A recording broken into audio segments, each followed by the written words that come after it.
So Octopi, Donnie. hold on. I just transitioned from looking at octopuses to looking at the insides of turtles' mouths. Thank you very much. And if you're looking at my screen, you'd be pretty disturbed, honestly. Oh I was boy. looking at the glorious mountain ibex.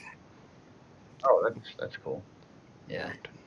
Anyway, all right. Here, Recording is started. Okay. Let's hear.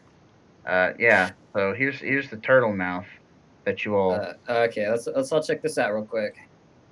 definitely Whoa, requested. Dude, that is freaky. They're like So- bony protrusions. Well, no, they're not even bony. I don't think they're literally just. And that's a sea turtle. Like a normal turtle doesn't have that, but a sea turtle does. And that's to help them What? grip onto like jellyfish and stuff they're eating, among other things. Whoa. Yeah. What is Which it? is why plastic bags and whatnot are really detrimental. Is it bone? It looks kind of No. gummy. Yeah, it's Cartilage. they're called papillae. Papillae. I think they're just kind of what you said earlier. They're just kind of protrusions of its gum material, maybe. Papillae line the turtle esophagus all the way down to the stomach. That looks absolutely painful. These papillae are kind of like very coarse hairs and are made out of the same type of protein that helps us grow fingernails. So basically, they're keratinous growths.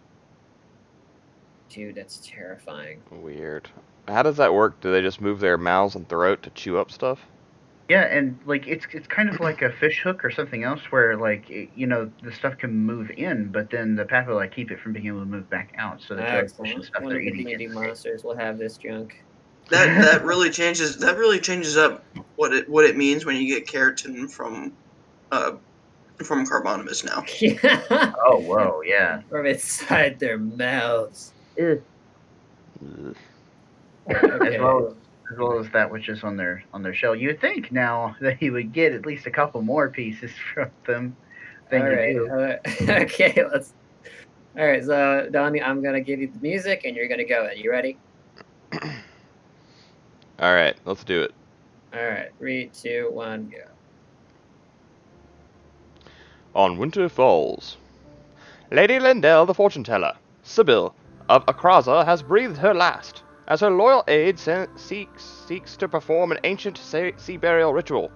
The party ponders the repercussions of assuming the role of escort, as preparations are made to visit Lake Altria in search of answers. What path may the ever-changing roads lead them down next? What lies in the crystal waters of Altria? And what meaning do Sibyl's final cryptic words have? Find out as the new adventure begins. This time, Winter Falls. Oh god.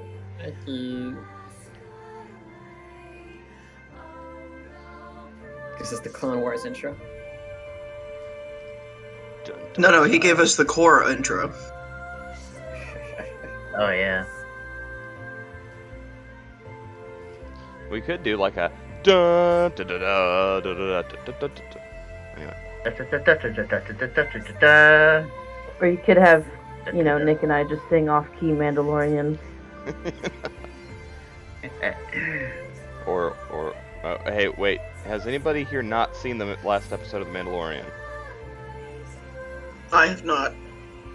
Okay. Okay. We must be quiet. Spoil it for Kyle. You are a disappointment to us all, and a shame. I'm also not watching The Mandalorian, so.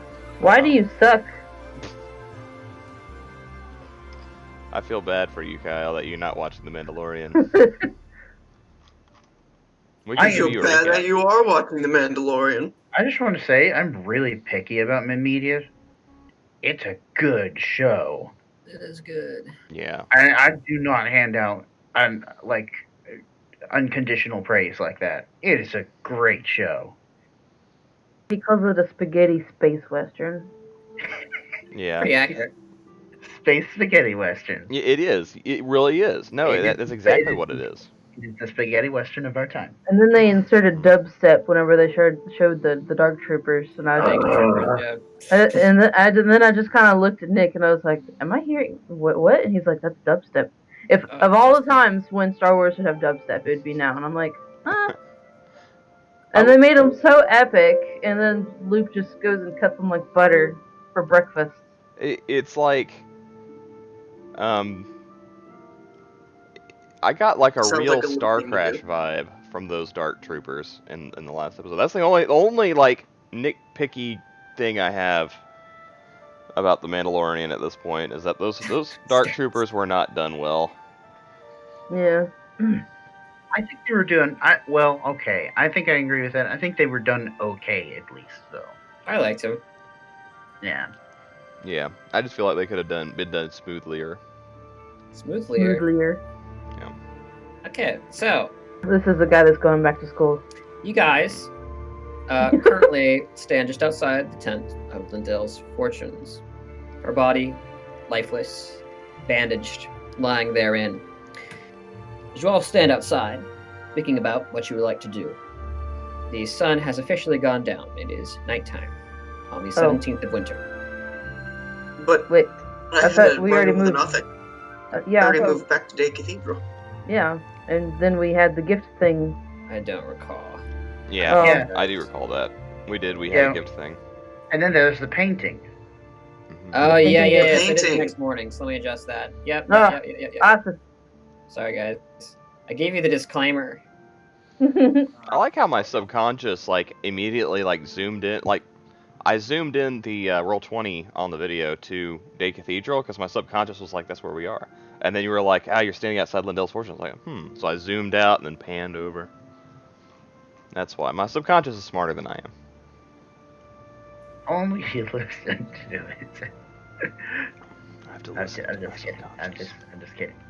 The Shadow. The shadow. And we need somebody else to finish that statement for us. The shadow is always darkest before the dawn. No, Kyle. The only one that I know is only the Shadow knows, and I don't really even know the source material for that very well. So Okay, so the next time you guys hear it, it goes, the shadow, the shadow, the shadow. Blech.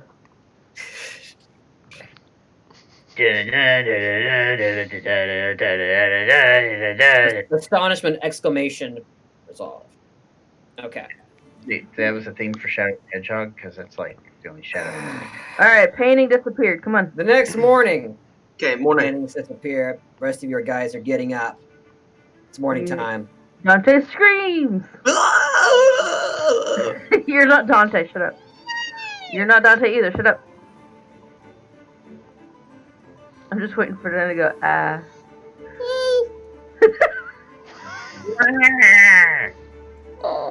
Funny. The source is Dante's just made a masterful painting the night before, and now it's gone. Yeah, Go. It wasn't totally masterful. But anyway. It was filled with all of the raw emotions that he's been feeling. I think Dante would see the painting and well, the lack thereof. Lack thereof. He would probably go ahead and get himself out of bed, and walk over to it and inspect it. You blink a few times, thinking perhaps the previous night's events have been a dream, but your mind is too keen for that. You remember the events clearly, the exact steps you took in the painting process. Yet here it is, the canvas utterly blank.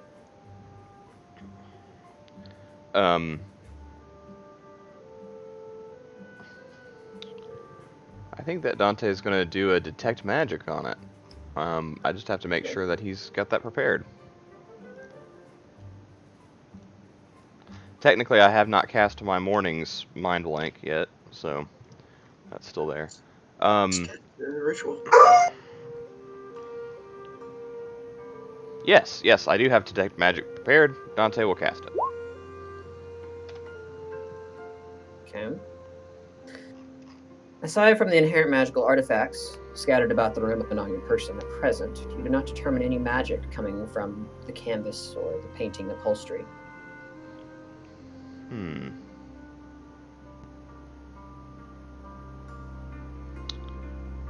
Well,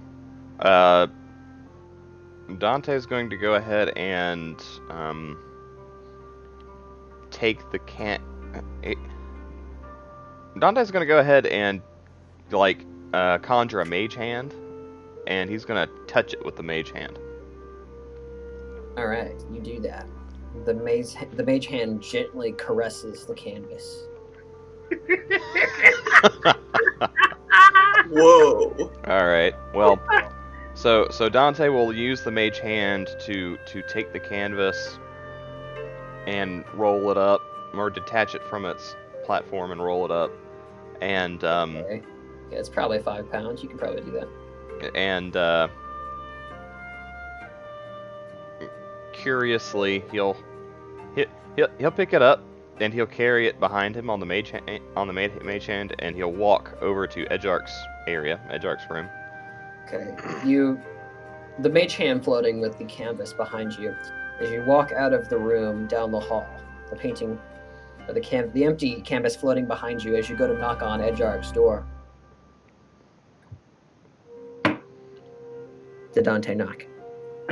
Just one. Yeah, This Nod. one, yeah, that makes sense. That's what I would have told you. you hear from inside the room. You hear a slight sloshing sound followed by a series of clunks, a pause, and then some shuffling, and the door opens, and a bleary-eyed dragonborn in his sleeping robes and holding a cup of tea opens the door. Greetings. I'm having trouble painting. I mean, I'm having trouble with this painting. He's also having troubles with the sentence structure. Yeah, that's exactly how he would say it, though, because Dante was having. Oh, that's hilarious! I love that. Oh, that's great. Edjarc will just kind of blink asymmetrically at you, just one eye to the other, and he'll kind of shake his head and say, "Oh well, what seems to be the trouble?" He pushed the door wider open as he goes back into the room. Dante will walk in, and he'll just kind of have the mage hand like put its fingers at the top of at whatever the top of the canvas is supposed to be. It could be upside down, but he'll have it just hold it and then let it unfurl.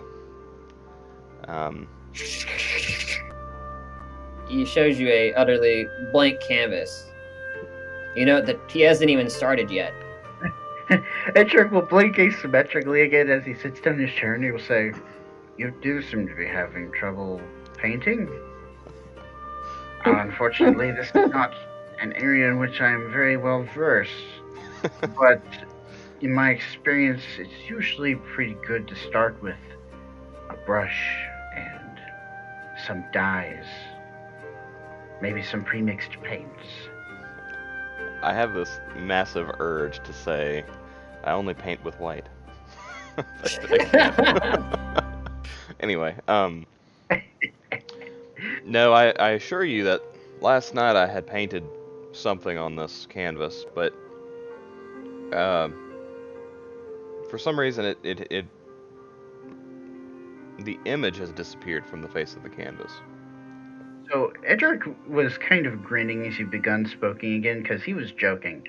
But then when you say this, you see his eyes sharpen and dilate, and he kind of sets the tea down on the table, on the side table, and leans forward in his chair to look closer. I've already cast a detect magic on it. I don't believe it has any current magical property to it. The only magical ingredient possibly used in the creation of the painting was a sample of soil from the blasted tree. At this, Edjarc gesticulates violently, almost knocking the tea off the table next to him. He says, "You're telling me that you painted..." Exactly. Like, you just hear the tea wobbling on the table because he bangs the table with his hand. He kind of shakes his hand, but he's not paying attention to it. "You're telling me that you painted using a sample of material from around a blasted tree, and now the painting's gone. Am I clear?" Yes, I believe that's what I just said. Okay, Edjarc gets up and rushes over to you and almost grabs you on the shoulders, but then his hand stopped just short because he remembers you don't like that. But Dante kind of shudders for a second. He's practically shaking you.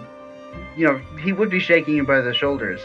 And he says, "Do you not remember, Dante?" and he's very excited. He goes over to the painting now. The magic comes from the materials from which it's constructed. He's still slightly sleepy sounding, but he's obviously very animated now. Do you remember the arrows? Say that last word again. Do you remember the arrows? I do not recall the arrows. Dante, does Dante really not remember the arrows, or do you not? I don't. So I'll just it's- assume that Dante doesn't. It's the arrows from the bow that are made of the wood and the goose feathers and Oh, indeed. rice. In that context, yes, I remember that. Of course. Yeah. And Edjarc will turn to you. The magic from the arrows came from the materials from which they were constructed, not a spell. This is just further evidence. I must study this. So perhaps the magic of the blasted tree came partly, at least, from its soil. Did you bring the soil? I believe I left it back in my room. I can go and retrieve it. No, go get it. I would suggest that you use a mage hand to keep this aloft. I hesitate to touch it. Oh well, indeed. He'll summon his own mage hand. In fact, no. It kind of scoots in, like next to the other mage hand, and the other mage hand just kind of flies away. Just kind of does a dusting motion to shoot away. I've got this. Then as you presumably leave the room, Edjarc will have a thought, and he will have Duran, technically a creature, try holding up the canvas for him. Be careful, Duran's still a little moist. Well, Duran is very used to this. It dries its tentacles on a towel first, because he's helped with research before in the past. So does Duran carry a towel around? Is he like? Does he look like he's constantly coming home from the gym? I mentioned this to Austin briefly at one point, although we needed to talk more about it. He has this pot with water in it that he keeps Duran in, and then right next to it there's a towel. So yes, kind of almost. It would be on his belt, although he's not wearing it at the moment. But anyway, yes. Duran will hold up the canvas. Does anything happen to him? No. He's just Holding it. All right. Okay, Edjarc will venture a touch. He'll just kind of lightly touch the canvas. Yeah, he lightly corrects the canvas. Okay. I knew that was coming. Yeah, okay, so he's determined that it apparently is not dangerous to touch. Thanks to Duran. Yeah, so he'll, alright, where do we start? Let's see. Edjarc already did, or, Dante already did, what was it, detect magic? Yeah. So, it itself does not emanate any magical properties. Therefore, it would not be worthwhile to use identify. And Edjarc kind of siphons through these thoughts and realizes that the real interest is probably actually in the soil itself pretty quickly, since the canvas seems to have no abnormal properties. So he'll kind of lay the canvas down like across the bed or something, wait for Dante to return. Yeah, and Dante would return shortly with the little tin, which should be closed. DM. Okay, yeah. I'm assuming it was, and then At about that time, Draji walks by, performing her morning routine. she sees Dante walk by with a tin in his hands. Humming a tune to himself. I've got a jar of dirt. I've got a jar of dirt. I've got a tin of dirt. I've got a tin of dirt. Guess what's inside it?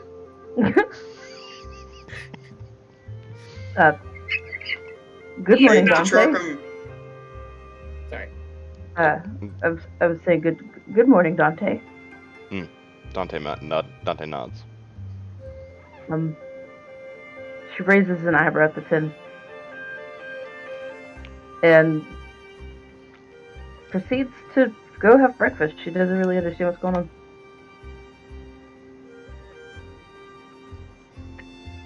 Might be for the best, actually. At least the magic users would think so. Okay. You see Dante walk into Edjarc's room and lightly close the door behind him. With the jar of dirt. Yes. Although she doesn't know it's a jar of dirt, she just sees a tin can. Dante would walk up to a nearby table. I'm assuming that there's a table in the room, and he would set it down and carefully open the jar of dirt. Tin. I just love this. This is great. All right. Edjarc will say, and of course earlier when you used detect magic, I don't suppose you detected anything from the dirt. DM did. I didn't have Dante look specifically at the dirt, but would he have noticed that? Yeah, you haven't really specifically inspected the dirt with any peculiar checks or anything. Okay. No.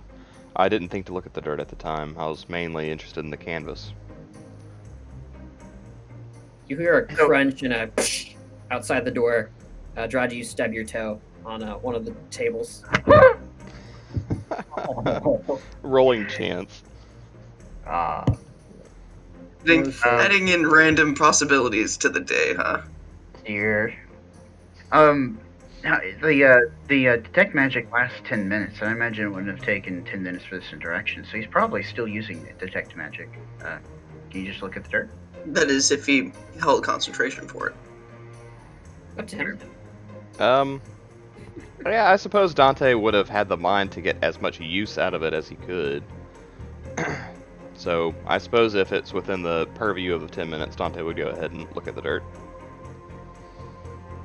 Surf the dirt. Okay. As you observe the dirt, let me check. Detect magic. Just mentions the school, if any. Yeah, there is a slight trace of magic about it. Though you cannot discern any particular schools. It just seems to be kind of an inherent aura of magic about it. This dirt is magical. It's a faint aura. It doesn't seem to have any particular. Do you know what this means, Dante? It. The dirt is magical. I guess it's Very magic. good. Dirt is magical. Oh, yeah. Telkar, you walk down the hall now, and you see Draji kneel down, kind of cradling her foot as her face is leaned up right against Edjarc's door.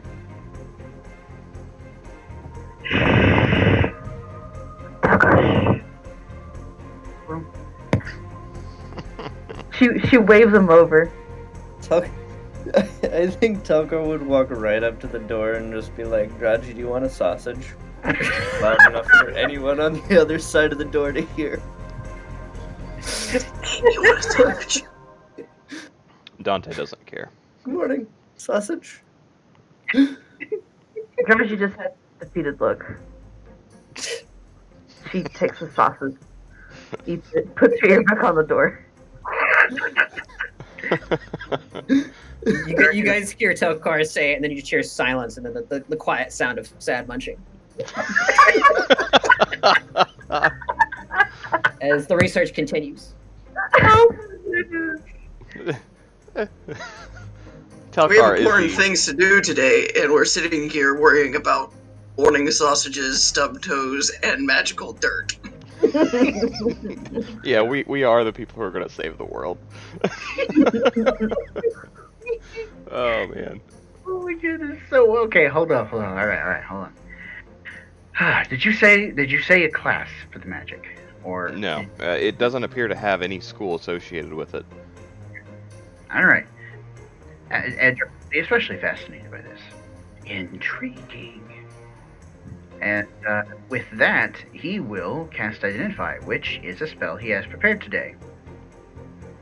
I mean, you can cast it as a ritual without having to have it prepared.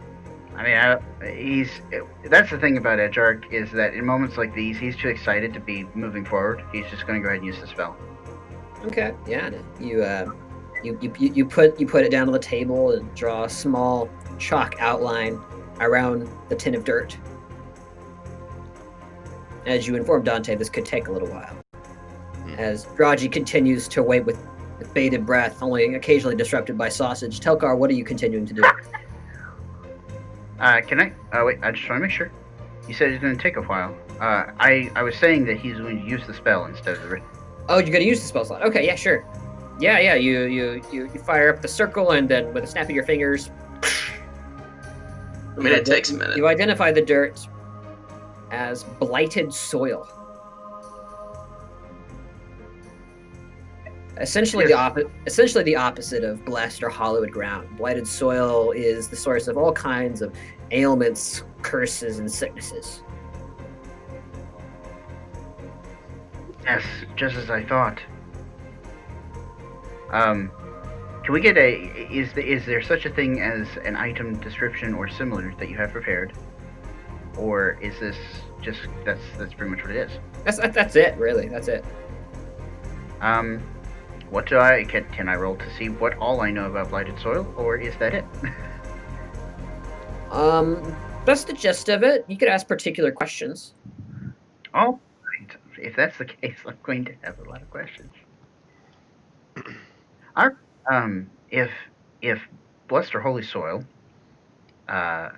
can deter the likes of undead and some other evil things, does blighted soil deter good things?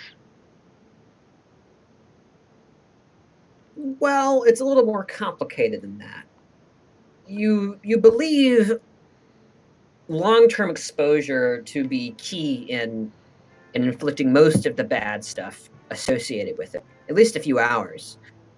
As for turning away good things, most creatures or entities of a celestial origin or otherworldly origin tend to have a difficult time coping with it. Also, entities that have a strong association with the archetypes of law and goodness. Interesting. All right. And we've got, how large is the tin of this stuff? It was The just fact that a. this stuff would make us sick is Austin's way of saying you guys are chaotic evil.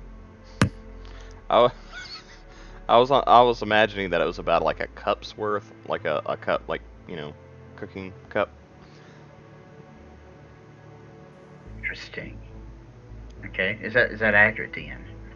Sure, yeah. We'll just say a unit of dirt. An unit of dirt. A weight unit of dirt, yeah. It's like an arc, and a nondescript weight unit of dirt. Indeed. All right. 10 of blighted soil. All right. Okay. So, I actually have vague interest in this particularly. I'm sorry, but what is the consistency of the soil? Are we talking like loamy? Are we talking like sandy? Kind of a little bit sandy, very dead. You see kind of little dead twigs and stuff in it. And so it's not pure either. Okay, of course that would make sense. Yeah. Yeah. Gotcha. Okay, that's really interesting. And I assume that if this soil were to be dissipated, the effect of the soil would dissipate in a manner that is roughly parallel to the dissipation of the actual soil. Like if I spread it over a large area, then the effect would become thinner and more spread out and less effective. Assumably, yes. Also, okay. You are in a rather hollowed ground at present, so its effects, by and large, would be diminished because of that. That makes sense. Okay. Cool. Edjarc kind of relays all of these thoughts, like, you know, train of thought or whatever it's called, as he's thinking about these things and doing his check and everything. He's just kind of rattling the stuff off that he's thinking of, while kind of poking around the tin of the blighted soil. Dante will kind of pipe up and say, it's possible that the portrait may do something once we leave the enclave. Edjarc like snaps over to the decan.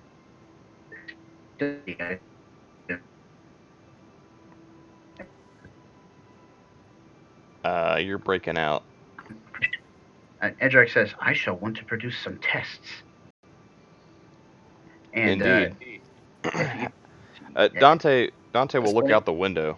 At this point, Katragam, you walk by with Ina in tow. You guys roll the same.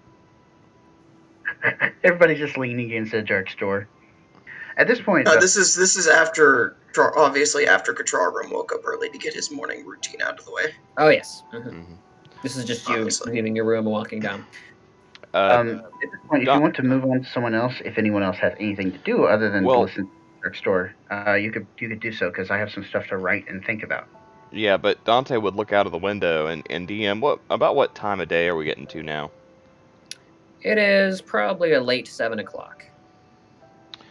Dante would kind of look back over towards Edjarc and say, Indeed, unfortunately, we may not have time today for lengthy tests. As you recall, we have a very long schedule, a very tight schedule. Of course, a very important occurrence. I suggest that we bring along the dirt and the portrait in tow, and we can study it as we travel. Sufficient. Although, I don't know if the tests that I wish to produce will be conducive, or will be conduced by that environment. Well, perhaps we could continue the tests, the more extensive tests, once we return. Indeed. Do you still want to bring them? Dante nods. All right. Edjarc will begin packaging the things with the help of Duran, and also finishing his tea. Draji, Telkar, what are you doing? As soon as you say that, Draji kind of scurries backward on her one good foot. As Telkar just stands there eating sausage, as she almost runs into him. Yeah, he just kind of shrug and holds up the sausage and be like, breakfast. Telkar knows no better. But if possible, Katragam would have bothered Flane this early in the morning for some exercise. Cool, yeah. We'll say that already took place. Won't knock off a day, but at the very least, he would have had some exercise for the day. Okay. Don't knock off the day. If you spend the entire day in Leandra, then we'll say so. But yeah. Okay. Dante, you open the door, canvas and portrait in hand, and you find a small congregation, most of them eating sausages, just outside Edjarc's door. Which means everyone but Katragam. Draji extends sausage. Would you like a sausage?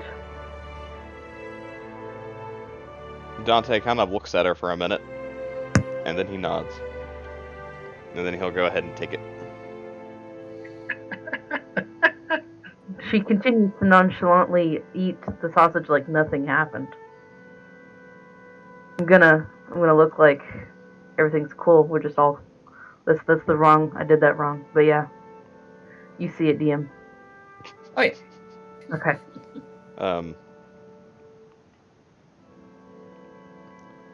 Well, I don't think that. Man, what's the name of the place that we're going to? The city? Dynassus? Ah, yeah. And Well- asses. We're not going to get to Dynassus by hanging around to Edjarc's door. Indeed. We were just waiting on Edjarc to get out of his bed. Edjarc comes out the door, says, "Who says?" and then casts teleport. With all this. Then disappears. Wait! Just kidding. That was funny though. I feel like that's how the transition would happen in a cartoon. Yeah. Edjarc threatens to, and you guys kind of look at him mortified for a second. Then you realize Edjarc is dressed in some very, very flamboyant sleepwear. Precisely. Yeah, we'll say that happens. And then he just kind of grins at you all and then goes back into his room, closes the door, gets ready for his morning ritual as well. The closest thing I don't know, to liken it to is almost like brilliant tie-dye kimonos is what Dragonborn sleep in. Yeah, that's exactly what I had in my mind too. Oh man. Yeah, he'll prepare himself. Tell everyone else that they need to go ahead and get prepared because we will presumably leave as imminently as possible. Yeah, Dante. And, Go ahead. Okay. Get your stuff together, guys. Dante What do you walks bring? away from the door, thinking, or kind of mumbling to himself. They were all gathered around Edjarc's door. I wonder if this is somehow proportional to his social popularity. I must study this at a later date. This is hilarious. Chargrim will take a small bath to remove the light sheen of sweat that he has from the morning. Other than that, he's basically prepared. Okay. Yeah, I think all Dante would do would be his, normal little studying that he does to prepare spells in the morning, etc. Okay. And prepare all your spells, guys. Do what you need to do. Yep. Morning activities go on. and then he would kit up, and that's it. That's a big bath. Okay. Don't do it, please. What does that spell do again? How formal are Crossan sea burials? It depends. If it's a small family, then it is often a short 1 hour affair. Only known relatives and close friends appear. For nobility, however, it's an entirely different story. Sibyls tend to fall somewhere in the middle. Seeresses are respected widely by all classes. However, not everyone particularly cares when one of the wise women or men of the Crozan Isles falls ill and perishes. And of course, in these foreign lands, the attendance is likely to be somewhat diminished. Lacking. In any case, as far as formal attire is concerned, as a monk of your particular order, you will not be expected to wear anything different than what you normally wear. I was about to say, you're supposed to show up naked. I'm partially asking to see if Katragrim would have the inkling to try and get Dante to bathe. Well, if you want. So that he's okay. It's not a horrible idea. Dante, you hear knocking at your door. Yes. I expect you to be washing up before we leave. Katragrim, I don't believe that I have time for such frivolities. You see a brief flash of pale light under the doorway. Dante readies himself for combat. No, Katragrim does. Oh. No, Katragrim readies himself for combat. Alright, time to kick down to the door, kill all the enemies, and loot the room.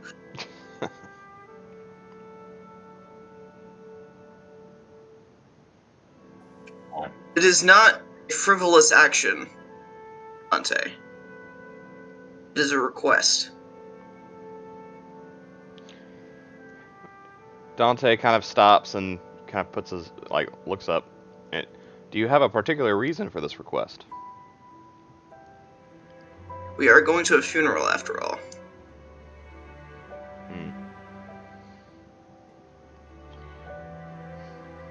Dante kind of puts the timetable together in his head. How quickly can he bathe? All that.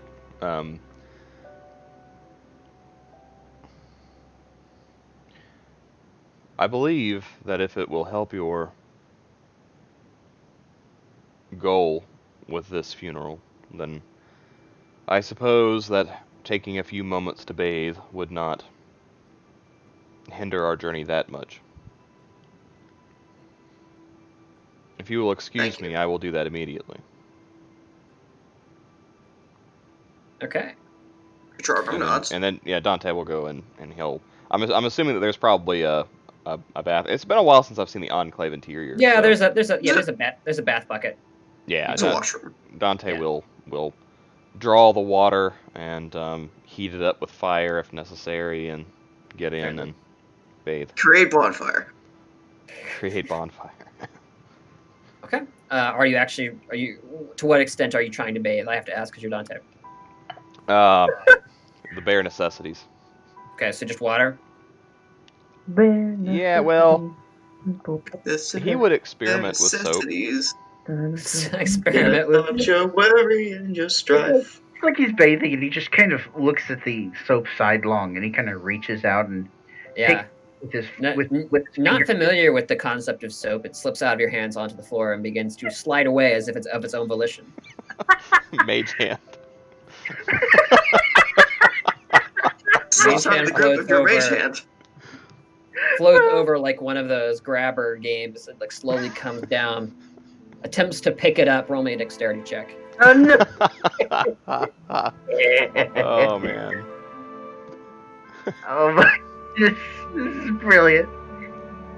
Dexterity. This is the best day I've had so far. Oh, hold on. That should Oh, be normal. So no. just a 4. Slides under the door out of your room. Okay, Dante sees. Program looks back as You, he's. you hear Ina go, "Ooh." Dante sees this as experimentation with soap. Ow. Program walks over and he says, "Are you alright, Dina?" Yeah. What? She picks He looks up the down and soap. sees the bar of soap and he just face palms. You're He allowed lightly to smash it down. He lightly grabs the soap between two of his clawed fingers, puts it back on the ground, and just slides it back under the door. A fine layer of suds beginning to accumulate on the solid stone floor between the site which it came from and the site which it went to. Dante, you see the bar of soap return to you with a certain degree of intent, labeled "Return to Sender." Dante's starting to get really concerned it about this gently bar of bumps the soap. wash bucket. Katrago will proceed to then help Ina back to her feet. Yeah. Yeah, Ina kind of brushes herself off, like, "Dante, you okay in there?"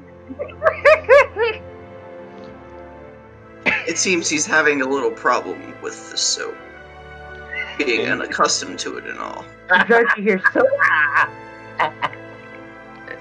Indeed, Ina, this soap material is quite curious. Yeah. I recommend both hands. That helps. 2 hands? Why not 2 mage hands? only. Oh my goodness! It's like you just hear a slight pause and you hear Dante grumble. It reminds me of this Kruthix saliva. In any case, yeah, Dante would finish up and, Okay. Moments pass. You attempt the soap a couple more times, met with some minor success, and you manage to get out the water underneath you a fine sooty color. As you get out dressed, the rest of you doing the same. Perhaps another hour passes. 8:30, 8:45, as all of you are prepared. Your packs mounted upon your shoulders, weapons, staves, and other such artifacts arranged upon you. Supplies, provisions, and other things as well. Clothes where appropriate. yes. Katragram, having already prepared like 30 minutes earlier, is standing up on top of the tower, just looking out at the sun and out at Leandra. Dante doesn't really think about it, but he's always dressed for a funeral. Yes, and then we would gather together, and then we would go to the scrying tower. Okay. Making your way across the city, you march in procession. Varying levels of funeral garb. You guys can tell me like whether you're wearing armor or not, if it becomes relevant. But yeah. Walking in the Tower District of the early mornings, the early morning sun providing a nice degree of warmth across the snowy cityscape. Walking between alleyways, you eventually make your way to the scrying tower of Lucretius. Its design, once again, Dante, reminding you of a certain tower far to the west in the city of Hollandblood. Yes. The tower far exceeds all others, even in the Tower District. towering even above the Cardinal Keep in the center of the city, which, by the way, has the advantage of elevation. Wow. I'm assuming there are guards guarding the door. You walk up to it. It doesn't appear so. Dante enters. All right. Do the rest of you follow suit? Katragrum will keep his position outside. I don't think he's actually been inside of the scrying tower. Okay. Walking inside, you find a bit of a skeleton crew of guards and armed individuals kind of standing about the lower levels, as was instructed by certain members of the High Council at your suggestion. Mm-hmm. Edjarc's definitely following in. Dante You see, having replaced the elven female at the front desk, a burly-looking lieutenant with a golden armband.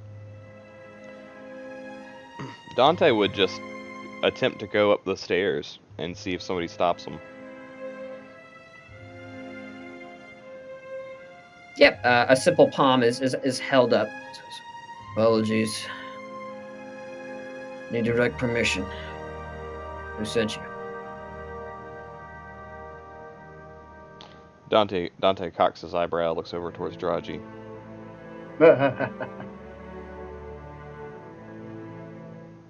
She will present the necessary papers. I'm assuming, would Royal Servitor work in this situation? Do I need to Royal Okay. Servitor works in like 90% of situations. Okay. Yeah. And just in case it doesn't, you're also the acting High Paladin. I'm well aware, but Dante doesn't need to know that much. I feel like he'll abuse that power. Anyway. I'm surprised Edjarc hasn't mentioned it to him at some point already. No, Edjarc can tell when he needs to keep his mouth. Dante would probably want you to raise an army from the Church of Bahamut. Exactly. Draji would. Plus, Bane said to keep it on the DL, so she's gonna try and keep that on the DL at least. Being Royal Servitor is pretty public, so yeah, Draji would sort of like present herself and be like, "I did. Allow us in." Okay. How do you present the ring or what? Yeah, ring, paper, whatever I need to do. Yep. You show him the ring. He stiffens a bit. Sorry. Go on right up. And Draji leads the way from there. You see the soldier kind of shoot a look at a couple of the fellow guardsmen. They kind of shrug. As Renato makes his way up, Katragrum holding the door, crossing your arms, the snow lightly begins to fall down. Make your way up the stairs, a sight you haven't seen in a while since before the battle at Cardinal Keep, when you're still trying to figure out exactly what was happening far to the west. Mm-hmm. Levitating far above is the best you can say, something akin to a massive seeing stone or glass orb, hovering seemingly of its own volition, perfectly in the center of the tower, at the very top of the spiral staircase. On the top floor, just below the slowly spinning orb, are many small desks with they almost look like office cubicles. Tiny spheres and lacrimas stationed on pedestals within each. You see written on the corner of each kind of wooden stall, if you will, to be a simple symbol, seemingly relating to geographical location.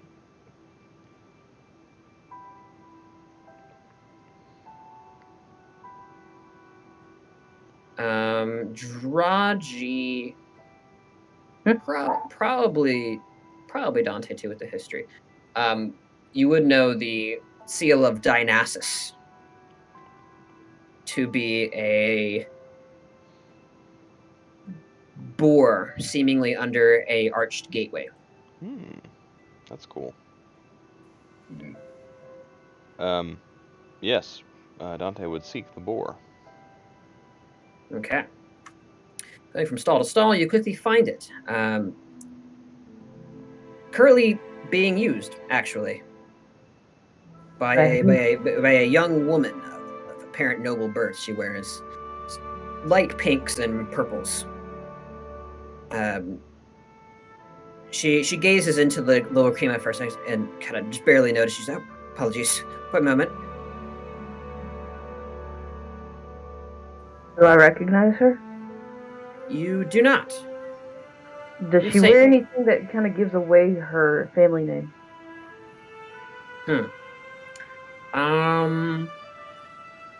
Roll me a history check with advantage because you're noble. Advantage.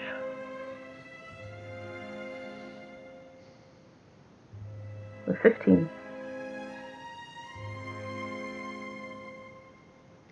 Okay. Yeah, you determine that she is of the fairly minor noble family, the Lightwind family. I will check that out.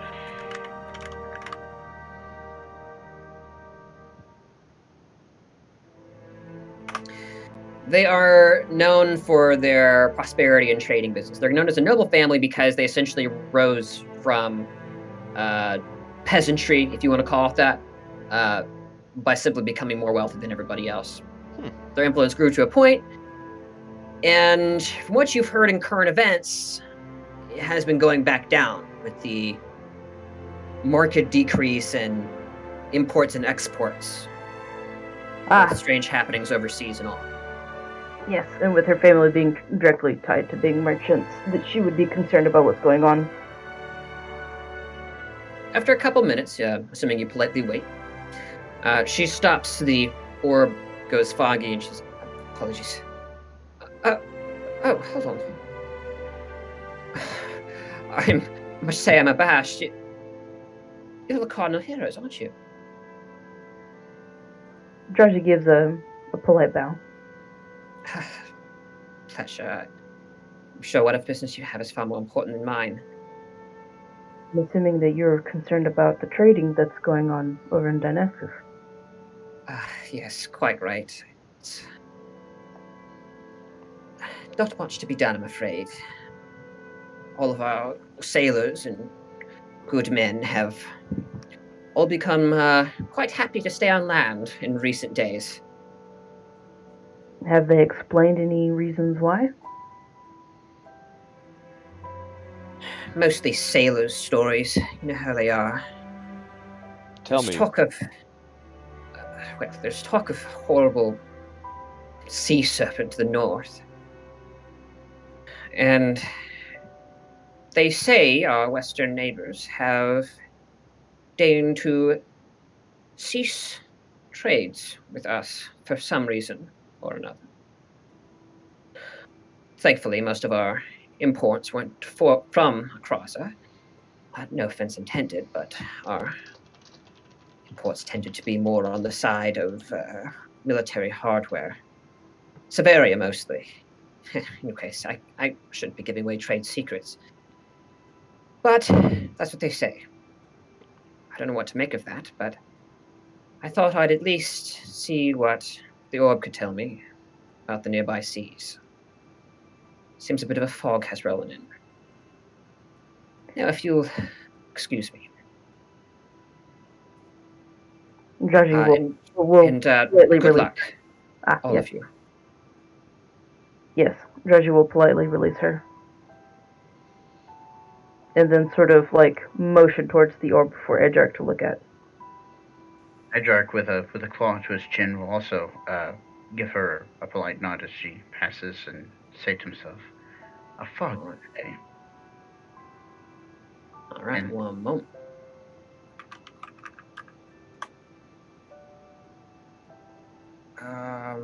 Hold on. Picture. you make me want to like the bacons. Bacon sounds pretty good right now. Light the bacons. I don't have any breakfast food right now. I'm sad. Okay. Take this picture and just imagine across the bay a mildly thick fog has rolled in. Starting perhaps a few hundred yards out. As Edjarc, gazing into the orb, you have heard in history books of the glories of Dynassus, the first human city on the continent of Mara. But to actually look at it, to see the scale, it's mind-boggling. You gaze at a single district and you think you are seeing an entire city. You gaze at a wall and think surely people could live within them. In the harbor, hundreds of ships sit side by side. Make and craft, the disparity is incredible. You see Akrazan longboats, massive cargo. What are they called? It's a V word. A barge. V word. Yeah, we call it a barge. Massive cargo barges, galleys. There we go. It's not a V word, but you see massive galleys and man of wars, and Severia make, and Maran make, and Akrazan make. Some you know from history to be Aarakocran wind ships. Massive ships have a lightweight nature that use wind magic to skid across the waves at extreme velocities. And the walls do not even contain the city limits, because obviously they were designed before the city's creation. And the city explodes outward, starting at the gates, moving outward for miles on end.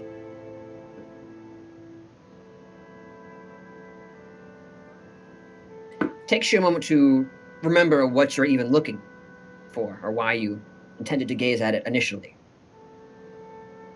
Now, what would you like to look for? Scale is something. Yeah, he'll look for a moment, seeing all the things you described, and he'll follow that with, my, what a place. He'll begin scanning the lines of ships. You know what? The first thing I think would have occurred to him would be to scan the lines of ships to look for any that seem damaged. Certainly. There is a certain magnification limit, so to speak. Mhm. However, as you slowly pan your way over towards the ships, you do determine a few of them are actively under repair. Though obviously none of them are actively sinking. You see sailors kind of lazily flitting around them, doing very slow work. There's obviously no urgency to any of their movements. In fact, most of the boats seem to be abandoned entirely. And then you spawn it, towering above the rest of the ships. Something that you've only seen once or twice from your homeland. That was on a particular delegation on behalf of the Zelgius family. A Dragonborn Ark ship. Ah. Designed to house entire populations, generations of family. Ark ships were designed in an age where Dragonborn were at the top of their game. The golden age of seafaring, where they ruled the seas with an iron fist, showing no quarter to any who got in their way.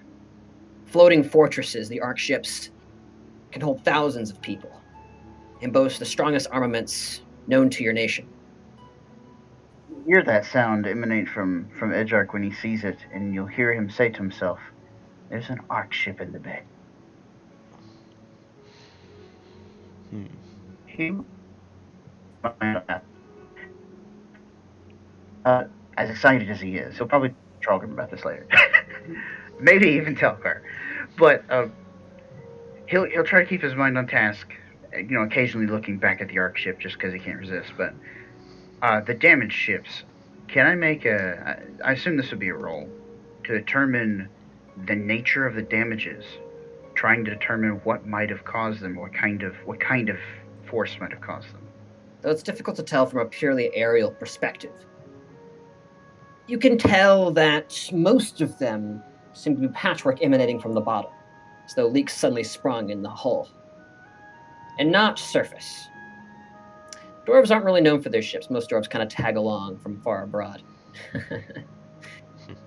But I'm sure if you looked hard enough, you'd see some dwarves somewhere. All right, so mostly damage in the bottom surfaces of the ship, and if that is what he observes, then he will say that out loud.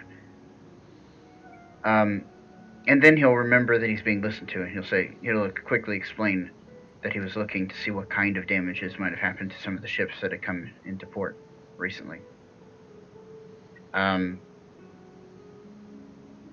Next thing he'll look at is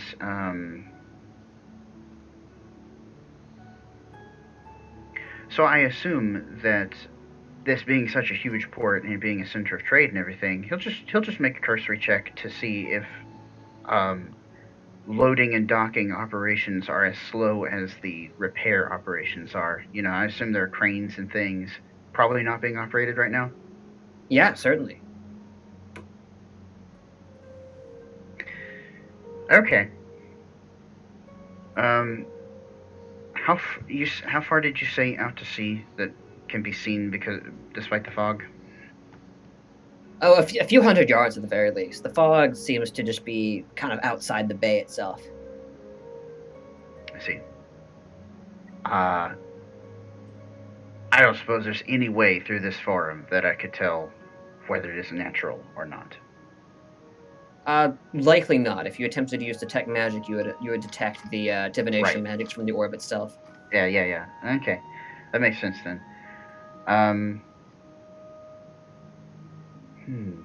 Edjarc will ask the group. Besides that, anything else I should look for? Any particular signs of? To be clear, you look for a place to land, right? Edjarc was so busy with his trying to be insightful that he did not look for a particular place to land to the teleportation magic. He'll look for a fairly unused but wide space in the dock area. Certainly, you find a sizable pier that has several galleys docked along either side, which is actively not being used by any thoroughfare. Excellent. Okay. And to clarify, that will have space for us to put or to send a boat, because if there are Akrazan boats there, we can probably convince someone, you know, maybe with some money, to allow us the use of their boat for this purpose. Or wait, did you tell us before what sort of vessel is usually used in these situations? It's often done from shore. Oh, they just float the body? Mm-hmm.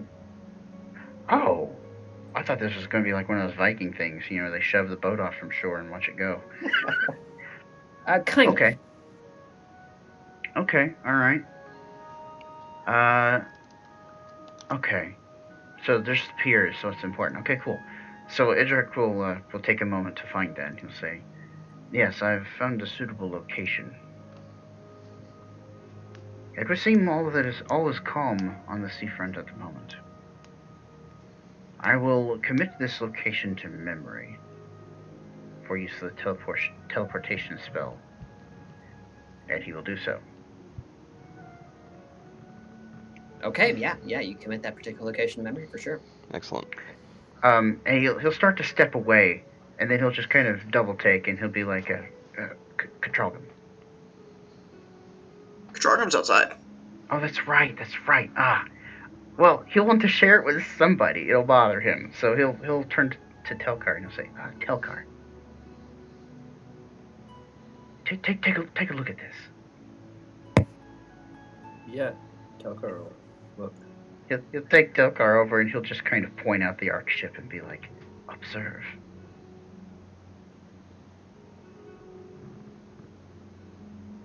That is a big boat. Tucker would take some interest in it. At least Oh, 100, very much. at least 150 yards long, at the very least. It's difficult to It's tell like- how many decks there are from this angle.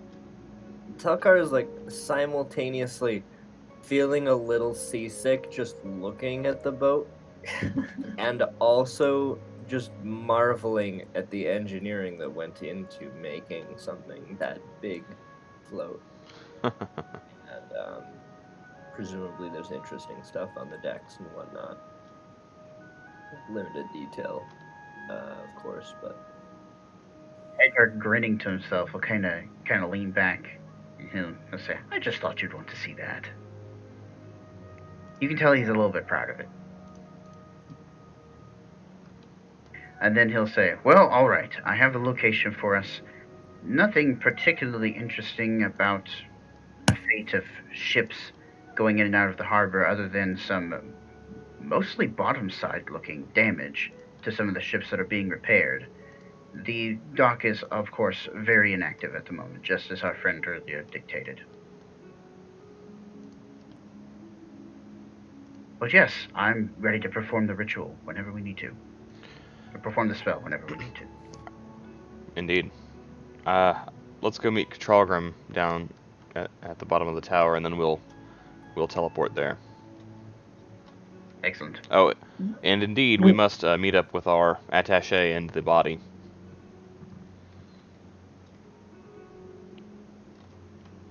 All right. And we do so. Okay. And I am going to break for just a minute. I need to use the restroom, guys. That's fine. I'm going to acquire something to eat. I'm hungry at this point. Cool. Okay. We'll say 10-minute break, guys. All right. Quiet. Be back at 10. Quiet. That's a 6-minute break. 12-minute for me. This clock must be slow.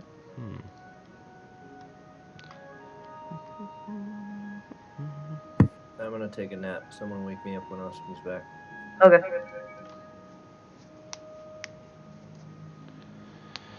Oh, that works out well. So, what do you guys think? Is the Ark ship going to kill us all? No, that's the Io's crown. So she said that the our neighbors to the west have cut off trade. I wonder which civilization that is. That's not a Kraza, is it? That is a Kraza. Oh. And they have an Ark ship in the bay. I think that they're displaying a show of force. This isn't Dante talking, although it could be technically. She did say that her family traded with Severia, so maybe it's. But I don't know where Severia is. The Io's crown is actually the largest ship in the Krazan fleet, but it's actually not a Krazan at the current moment because it is run by the one of the one of the Zodin family groups, one of the exiled families of Krazan. So it's here because the main people that use it are here.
That can be. You're 2 minutes late on our side.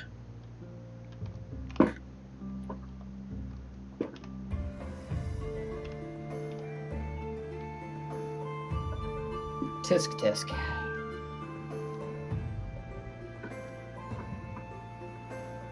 Anyone is not back yet?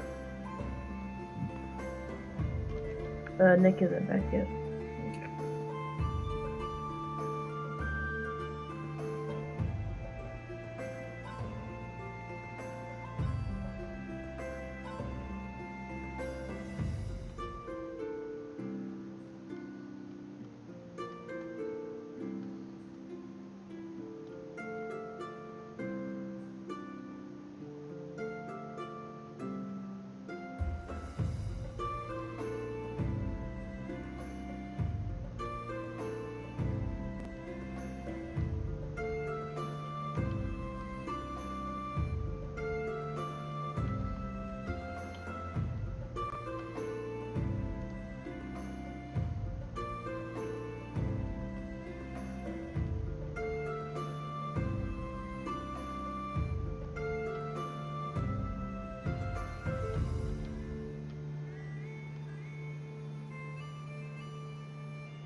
I don't know why, but it's really entertaining to like imagine Dante scratching every once in a while since he bathed for the first time in his life with soap.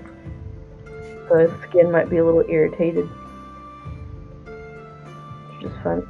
Just passively scratching like his head or his back or something.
So, Nick was telling me that the scene where Draji has sad munching is sort of fitting. Because apparently Dante is going to be Dante no matter who's watching. His what'd you call it? His atmosphere, his ecosystem. What did you call it? I don't know what I call it. And Nick was saying that it just seems to fit so in character because Draji's trying to figure him out, so she's trying to sneak to try and listen in and. But it doesn't matter because Dante isn't Dante anyway. Yeah, but Draji, I don't know. She sees him as being very secretive about these things. Like he wouldn't have just gone to Edjarc for the sake of, I don't know. Like to her, it seems like a pretty big deal that he's going to people for information. So, and he seemed kind of sketchy with a jar of dirt in his hands. Jar of dirt. No reaction. Edjarc didn't notice. Neither of you. Well, she rolled a 9. So passive perception would have been a 10 for anybody. Right. So you would have heard her stub her toe and go, or like make a squeaking sound or something, whatever. Yeah, we just. Edjarc doesn't pay attention. Dante doesn't care. Yeah. And she's bad at sneaking, which is also in character.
do.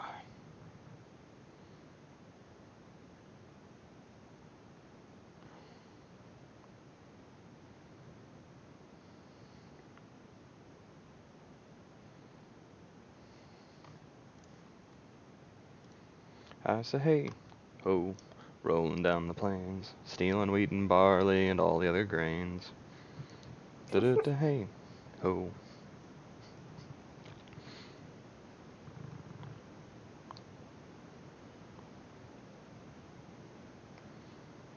It's kind of a funny shanty about a guy who lives in England, and he was a farmer, but he lost the farm because, you know, farmers, that happens to farmers sometimes. And he tried to get a job, but there weren't any jobs, and the government was gonna like give him some money to live on, but he was like, no, I'm too proud for that. So he becomes a pirate. And so he goes down the little rivers in England, hitting up the little, you know, farming dinghies. Yeah. So he steals fertilizer and hay and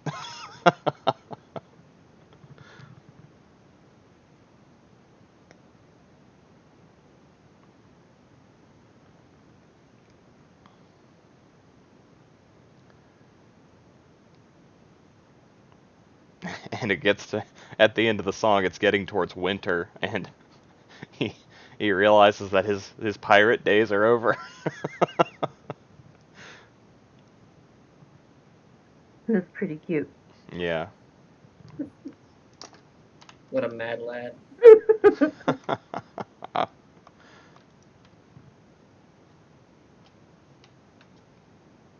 He had a police officer chasing him, you know, because he was a pirate, and but the police officer didn't own a boat, and so he couldn't catch him, and he lost his job, and he joined his crew. Hey, you guys want to watch the cheese rolling? The cheese rolling. It's very painful, I assure you. Not yummy at all. Oh. Well, I might. I still have my headset on, so if Nick gets back, just let me know. But I might get up and try and find me some food. Yeah, he's in the cooking. In the interim, I was able to go and clear my crime stat. Good. I can plant Star Seals, and that explains it. Yeah. He says he's done cooking. I don't know what he cooked. What? You can use my spoon. I have spoon. Why for you deny the spoon?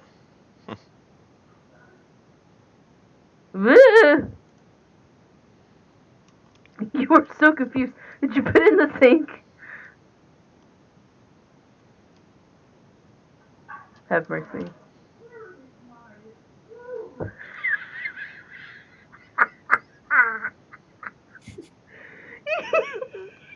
Can you hear that? Did you hear him? No. He goes, "Where is my spoon?" It was so dramatic.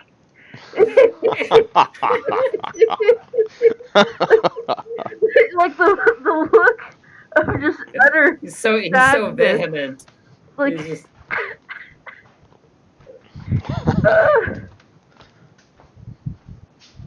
he's just so offended at not being able to find the spoon. Spoon.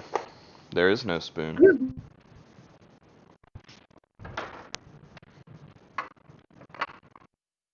You have to remember the truth.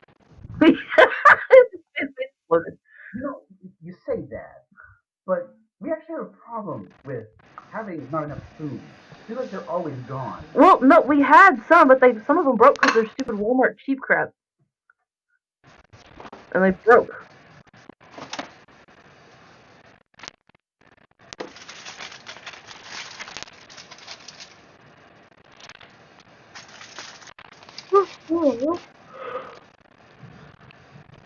Wow.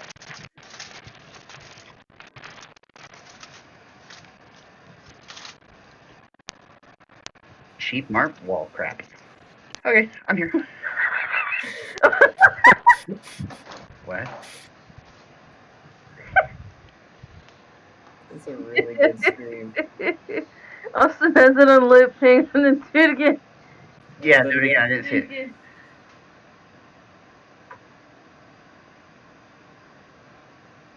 Yep, there's nothing to eat in here. Oh, I'm sorry, Donnie. It's okay.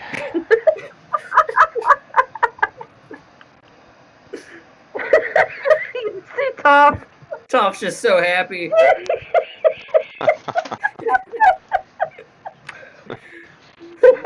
Might have some Dr. Nuff. Oh. Mix it with some cran raspberry. What I miss? What? I appear to be wounded. Close up. I feel like this is an Edjarc thing to happen.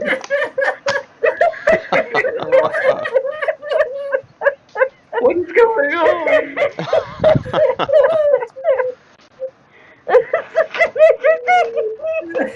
I appear to be wounded.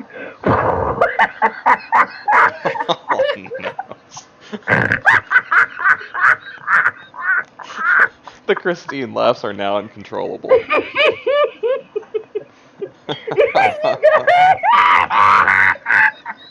I think she's about to die. No, it's fine. This happens sometimes. You guys see that spell When did we suddenly get Baba Yaga in this? Nick, I believe that your wife is broken. Do it.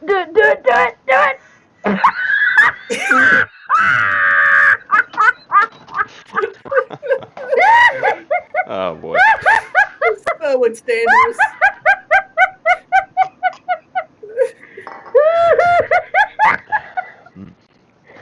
Oh, Well, my sides. Nick, I have invented cran.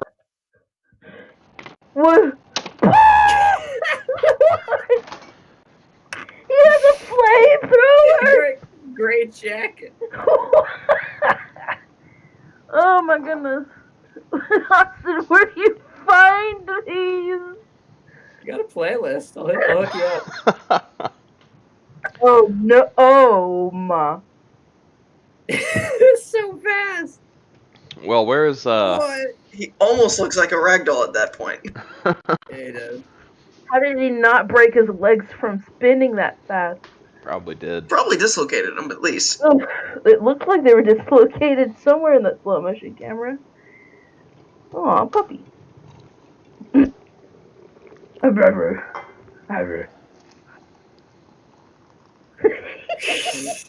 Doggy.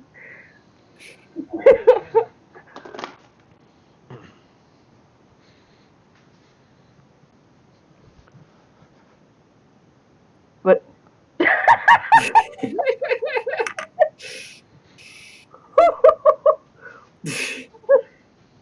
you didn't see anything. You have not seen anything. All right, who are we missing? Benjamin? Me, I'm not Ben's here. A Ben's not here. All right, miserable portion of Ben's not here. Christine's with I could eat some fresh garlic for breakfast. Aww.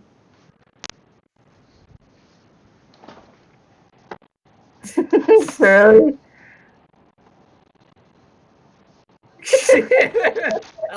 I like how it's the date. I was expecting. I was half expecting that one Dark Souls boss, the dog with the giant sword. That part just to pop up at the bottom. Yeah, yeah, that'd be great. Aha, I have found bagels. In the refrigerator. Yes!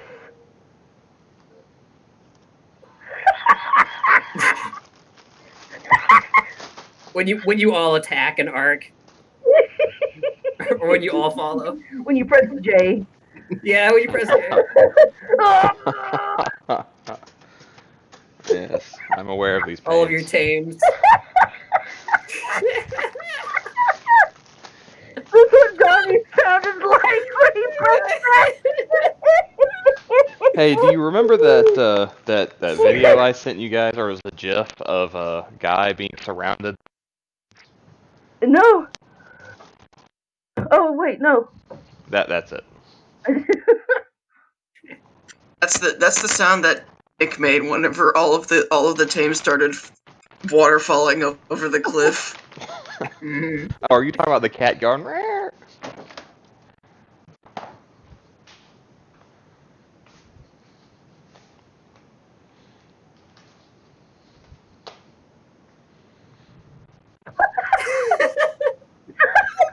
Farewell.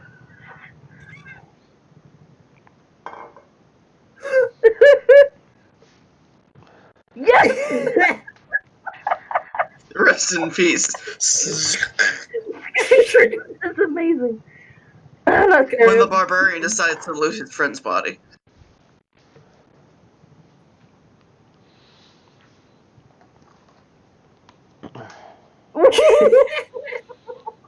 That's a ref. Are we ready to go yet?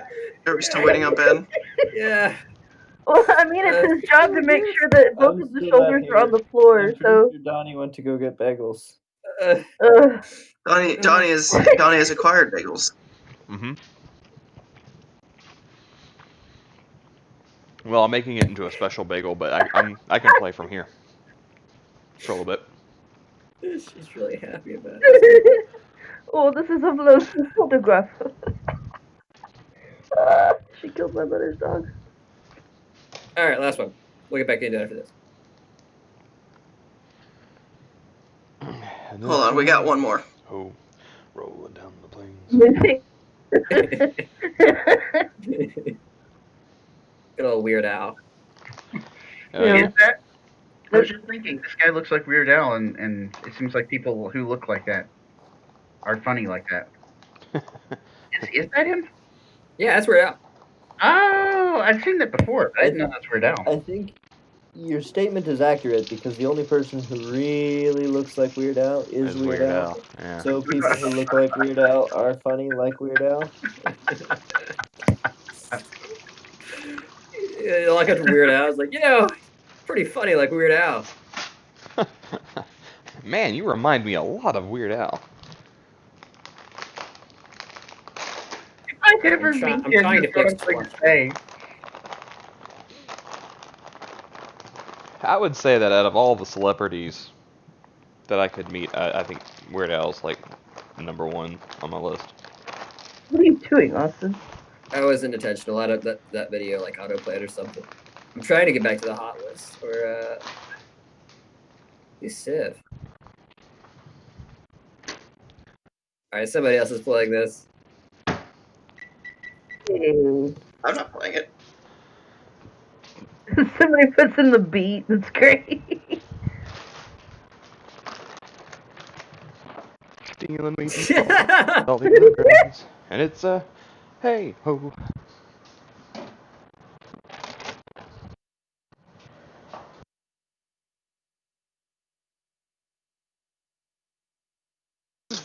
Ho. Down the plains. Stealing wheat and barley and every other grain.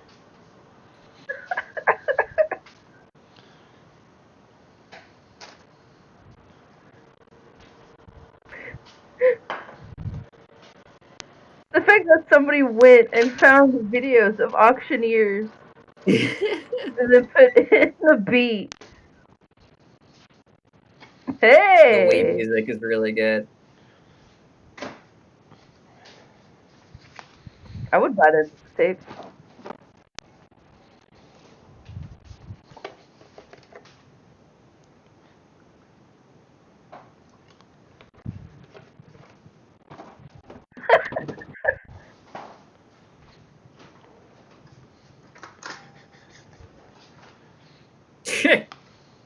I think the hand motions really sell it. Yeah, I think so. It's basically the white man equivalent to a rapper. I like how they all have the gallon hat on. Except for this guy.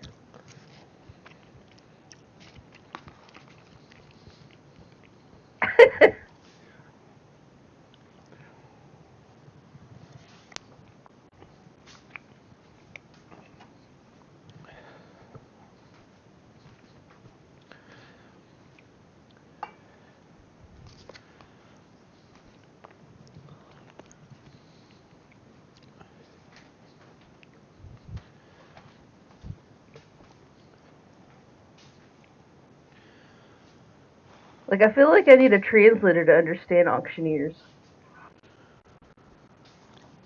Really, if you think about it, they're saying the same number. They're saying a lot of the same stuff a lot. Yeah. Quarter five. Doug, dimmadome, dimmadome, Doug, dimmadome. Yep. It's auctioneer speech. Oh no, don't.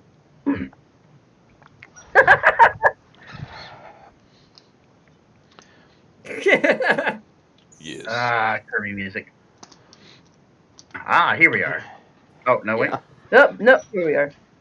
Here we are. I found it. Nope. Here we are.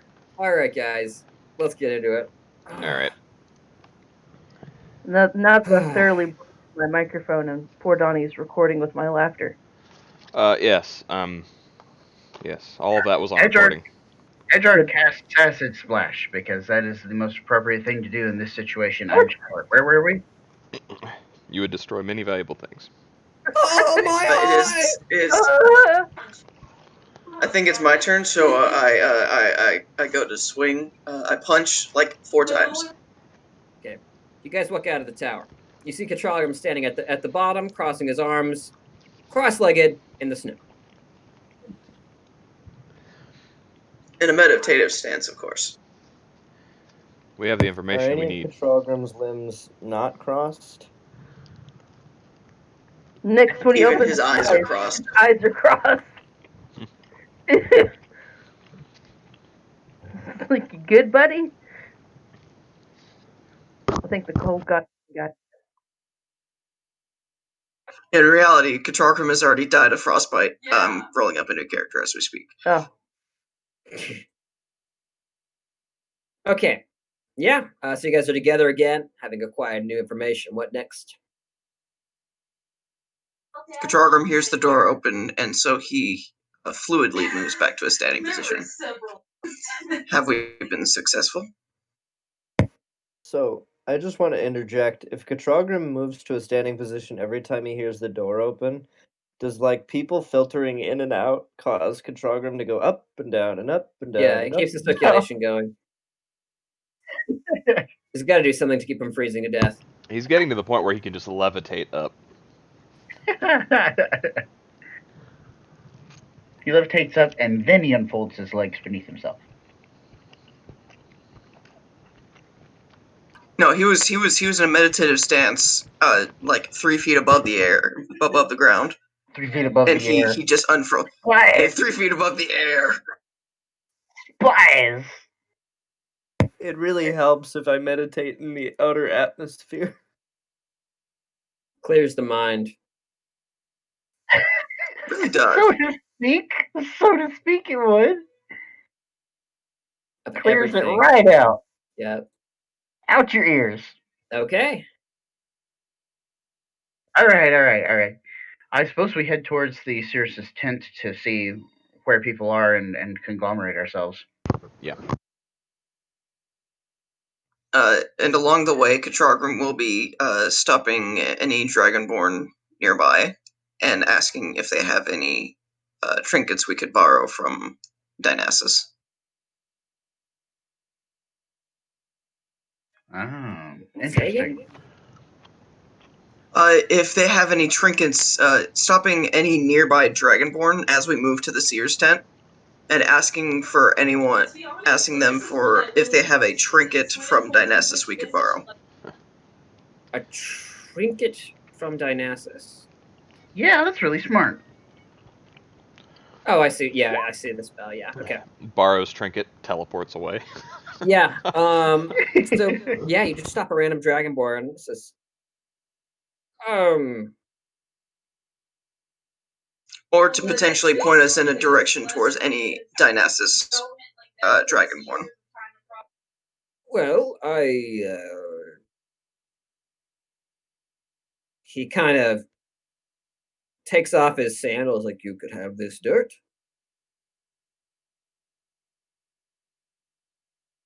Kajarkram stares at this man for a while. He looks up, and then he looks over towards Edjarc, and he's like, "Will this work?" Dear, will this work? You don't know. Dante I would don't think say, it'll work. I believe that would be somewhat dangerous. It would mean that we would teleport anywhere between here and Dynassus and perhaps abroad. Edjarc will tapping his chin will say, probably accurate. He'll thank the man kindly for offering the dirt off of his sandals to us, Sure. Kind of but looks he'll at you say, guys a little weirdly. unfortunately, this will not suffice for a teleportation spell. Thank you, though. Oh, sure. Just walks away. He These will weird continue. people. He will continue to do that with every third Dragonborn they run into. Every third Dragonborn. Every third Dragonborn. I don't want to be too desperate. Okay. It's like random Third checks. the third Dragonborn, after the one you stopped, just happens to be the same one. It's like you're about to stop him. He's like, oh, sorry. Okay, then the next one after him. He goes to the other side of the street. The next No, one you this stop. is on the way towards the Sears. Unless he's also walking in the same direction, in which case, why am I still talking to him?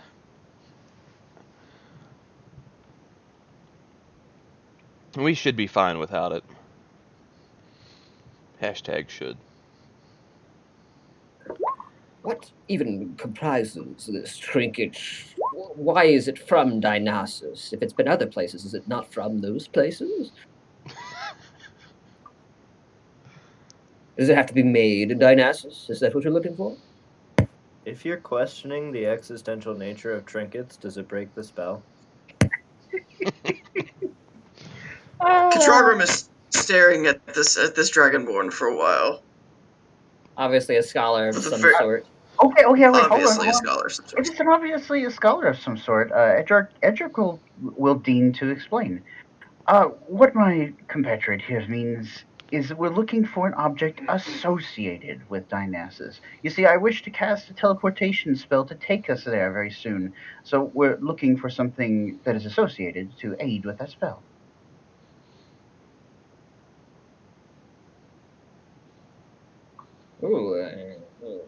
Association can be drawn in the broadest sense of the word. Indeed. How broad of a sense do you take it? Well, I don't know. Magic tends to be rather specific in its queries. Though I have little experience with it myself. I apologize. Dante shifts his stance impatiently and folds his arms. I Katrogrim drills happen in. to have a trinket. He pulls out a flask and sloshes it slightly, uncaps it, drinks it, and hands it to you. Got that there last time. What'd that do? So it's He looks towards it. It's a flask. A drink flask. You hold it up and it smells of a simple, sickening scent of wine. Krasen, of course, only the best. If it's a Krasen wine, then it would be associated with Krasen. Okay, Edjarc will ask. The flask itself, he said the flask he bought last time he was in Dynassus. Okay, I missed the end of what Austin said. That's probably what it was. Okay. It was bought there. This is not Edjarc's strength, but he's going to try to determine if by any means he can tell that it was made in Dynassus. Does it have any kind of symbology on it? No, it's a simple leather wine flask. Okay. Does Edjarc have a companion whose skill in identifying material items is more their expertise? It's a very good question. Like, you don't have to make all those judgments yourself. Yeah, Edjarc would attempt it first. If it's made of a metallic substance, which I assume it is, since we're calling It's a leather pouch. Okay, so it's not a flask as much as it's a skin. Wine skin. Yeah, all right. Well, the most crafty among us is Telkar. He would turn to Telkar and say, "What do you make of this?" Is there any way we could tell if it was made in Dynassus? He'll also say this looking at the individual who handed it to us.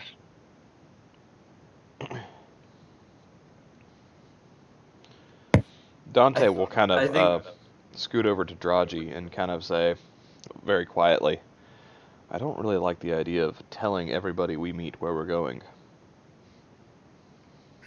I think Telkar's first response to Edjarc taking this thing from this guy who says it's from Dynassus and turning to me and asking, can we tell if this is from Dynassus? Is No, if it is made in Dynassus, is what I said. Gotcha.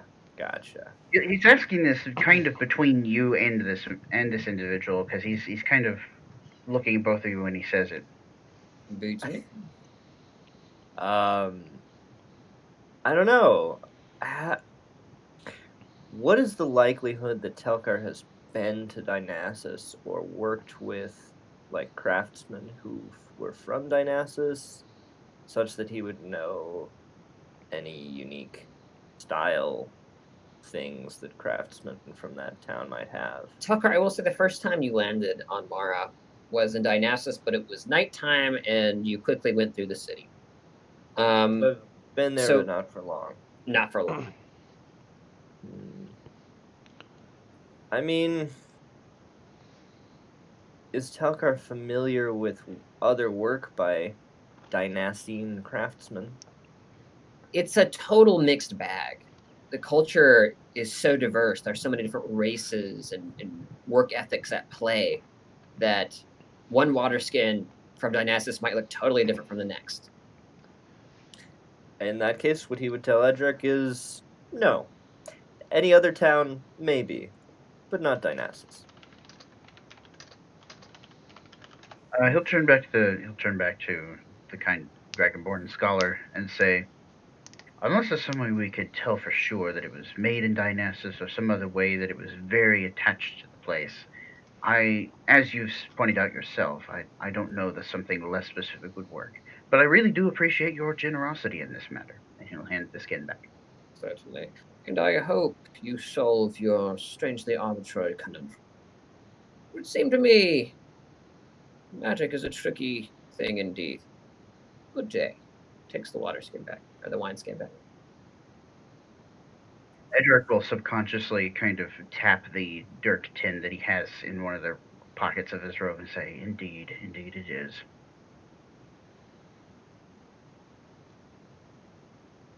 I suppose we continue our traversal towards the Sears' tent. Certainly. In a few moments, you arrive. Just outside, you encounter the Sirius's aide. She bows to you and says, "Thank you all once again for coming. Our pleasure. I am remiss to say that I have not yet told you my name. I am Ashari. It's good to meet you. Formally." Well met, sorry.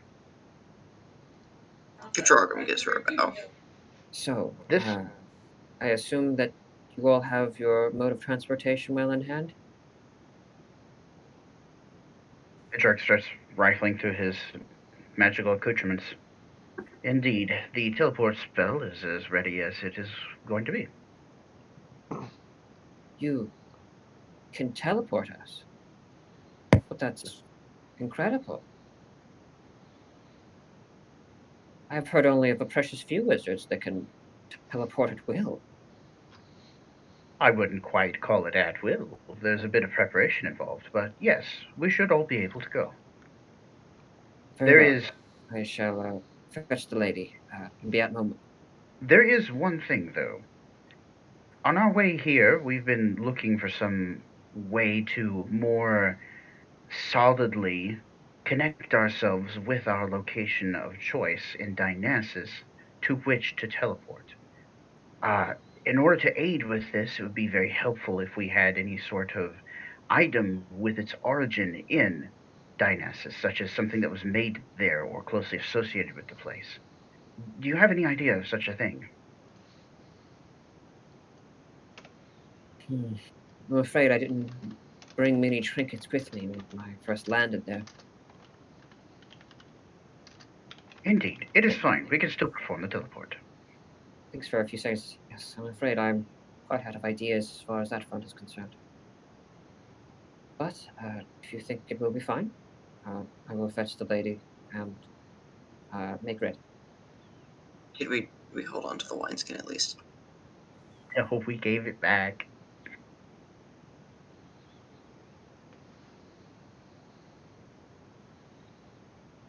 All right, Edjarc will begin preparing for the teleport ritual. Okay. It is ritual, correct? I thought it. I don't know. No. Where's the spell? Hold on. It's not I a was- ritual, but it takes what 10 minutes to cast. Yeah. Okay. It's. No, Yeah. it's only an action. Yeah. No. No. I'm Yeah. thinking Usually, teleportation circle is what I'm thinking. if it says ritual, it usually says it at the very top. So yeah. No. It's not ritual. Okay. Well, never mind then. He's not preparing for the ritual. This is not going to end well. I just know it. We'll just have to spend the day there and come back. It'll be fine. Okay, let me read this a little bit. Yeah, so what if we end up somewhere else entirely? We'll be very late, and we'll be somewhere. Well, we don't have to be at Dynassus. Dynassus is just the preferred space. If we end up anywhere on the beach, we'll be fine. We just have no idea where we're at. If we end up in the water. That could also happen. Edjarc is going through this in his mind right now. What can we do if we end up in the water? In fact, he'll lean over and quietly ask this of Dante. The most water adverse of all of us. Dante will kind of narrow his eyes and kind of glance back over at you, and he'll just say, "Don't teleport us into the water." Edjarc, he'll kind of like double take and kind of like slowly lower his hand. Just like kind of stare at Dante sideways as he goes back over to his spell accoutrements.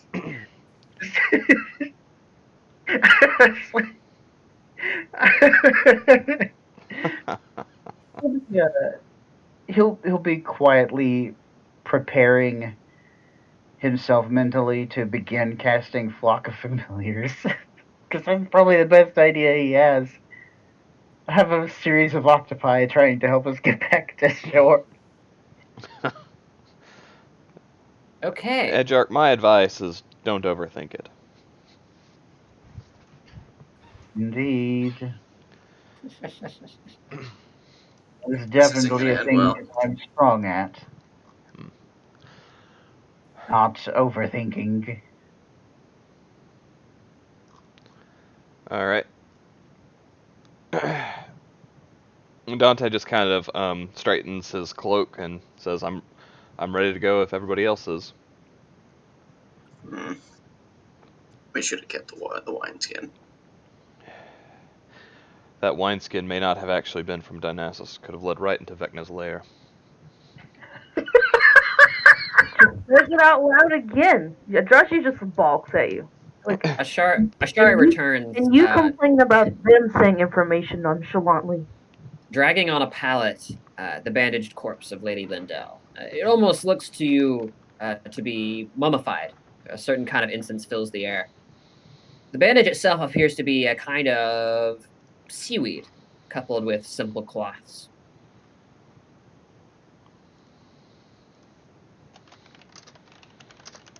I'm ready.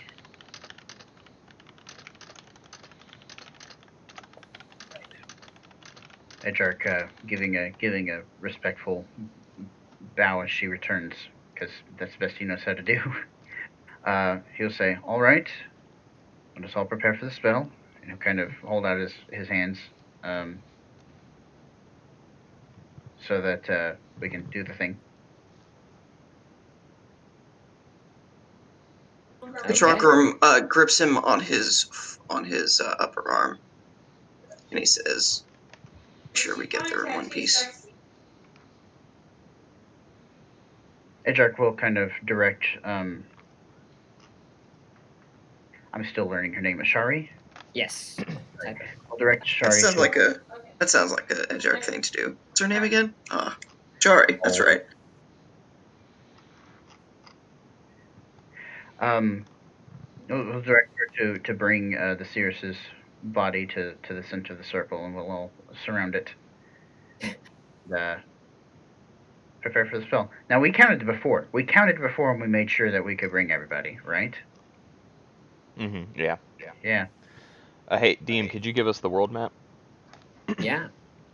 Thanks. We're receiving a few strange looks from passers-by as you all gather about in a circle around a apparently dead body. Dark cloaked figures. Yeah. Edjarc begins the verbal incantation. Indeed. It takes but a moment. Dante's going to keep an eye on the crowd. He'll kind of turn his back to the dead body in the center, and he's just going to keep his eye on the crowd and watch people as they walk by. This takes like 6 seconds and we're gone. Yeah. Okay. A flicker as you all see white for a second. As the sort of resonating note seems to seep up from the ground, bathing you all in a blue light.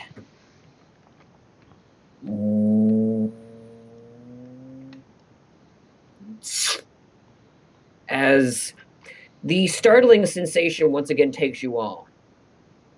Feeling of weightlessness, of tumbling, yet being steady by those whose hands you hold. As I will roll. What association does Edjarc have? He's seen it once. All right. Oh no. Mm-hmm. By magic means, no less. Yeah, that's partially why I wanted the wineskin. Well, I mean, that wouldn't have that would have made it worse if it wasn't from. Yeah. But if it had been in Dynassus in the last 6 months, it would have counted.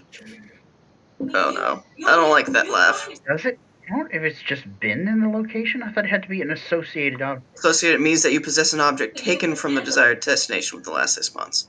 Mm. I'm saying I gotta fund. Gotta fund.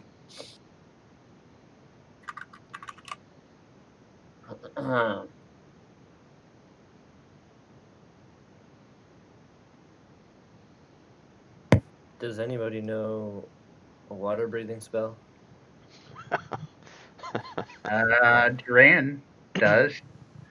Oh wait, that's not a spell. This could be terrible. Oh, imagine where we could end up at. Dante, you have disintegrate prepared, right? Just in case we're in a mountain. Yep. Or, surrounded by undead. End up in a building nearby. Just for the record, if I were Austin right now, and the teleport had worked, I would be doing what he's doing right now, sitting quietly, cackling to myself, waiting, listening to my players as they worry about what's happening, and then a minute later I'd be like, yeah, so you make it. Edjarc, as you visualize the city, you try to imagine a particular location. However, Oh no. it's difficult for you to get a good understanding or familiarity with a particular location on the ground as you saw it from the sky. As a series of patters and spits and arcane crackling surround you, Edjarc, as you suddenly feel a pit rise in your stomach. The sense of weightlessness vanishes as you're all in free fall. No, no. You are 100 feet above what looks to be a very large tavern with a red dragon on top of it. All right. Does anyone have Featherfall prepared? Yeah, Yeah, Dante Dante. casts Featherfall. I think it's a reaction. It is. Yes, Dante definitely chooses Featherfall. He's Alright. going to cast it on. I don't think that I can upcast, unfortunately. So what he's going to do is he's going to cast Featherfall on Ina. Wave it says, "I will be fine." Ina, Katralgrim, Struggle would be fine. I can't cast it on a dead body, right? It's got to be a living creature. I guess I don't have time to think about that. The aid. What a Shazari. As you Sorry. sorry, yeah. As you hear her gasp, like, Telkar. I'll go ahead and get Draji. That's 1, 2, 3, 4, 5. Okay. And then Dante casts Fly on himself. You don't need to do it on Katrogrim. Yeah, Katrogrim will be fine. Oh. Yeah, he's a monk. Struggle will be fine. He's a monk. Well, at the same time, we're kind of in the middle of a fall. I mean, Yeah. I don't think we have This time is for that true. discussion. And then Dante casts Fly on himself. So that goes down to 2. okay. So your reaction on the first round, you target 5 creatures. With Featherfall, that is your reaction. Then your main action, you cast Fly on who? On himself. Okay. So that leaves. Who does that leave? Who is in free fall?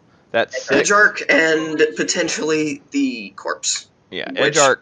Trogrim will reflexively attempt to make sure it's not falling.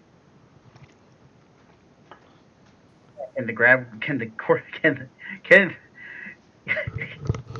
Katrogrim grab the corpse? yes.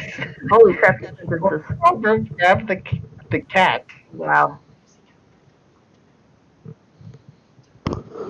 Contract and grab the corpse. Yeah, Katrogrim can. Yeah, Austin, what do I do? Up to you, man. Let's roll me an acrobatics check. Hey, I'm good at those. As the roof of the inn below is closing quickly. Acrobatics 23. 100 feet now. As you seize the corpse in both hands, as your flight begins to take hold, it's dragging you down. It weighs quite a bit. Yeah, I'm Guys, still holding on to it. Continue for a moment. Assume that Dante sets himself safely down unless something else happens. I have to step away for just a minute. But continue. Like I'll still be listening. Katrogrim will attempt to put himself in between the thing, the thing and the ground in order to absorb the shock of the landing. As you are slowing down, but you are still dropping at a not insubstantial rate. As Edjarc, your go, what are you doing? Edjarc will calmly wait until he is within 30 feet of the ground, and then he will cast Benign Transposition. Or 30 feet of a landable position, at least.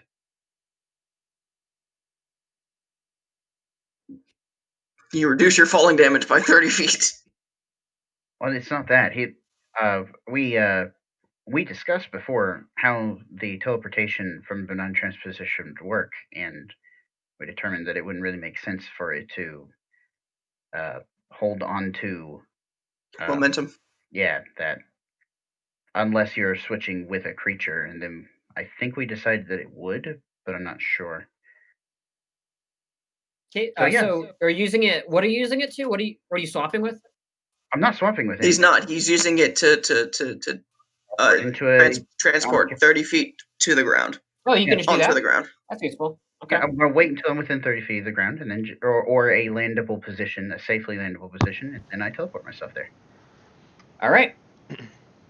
As you plummet downwards, Katrogrim passes you all up. As the rest of you begin to just slow your descent, Katrogrim, not holding hands with anybody, puts himself underneath the corpse as Katrogrim smashes into the roof of the inn. I think Katrogrim was feather falling. Was being featherfalled as well. You were flying, I believe. Were you not? No, you were feather falling. Yeah. Dante was flying. You were feather falling. Okay.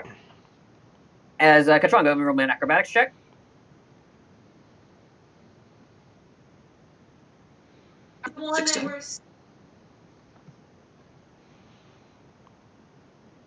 Okay.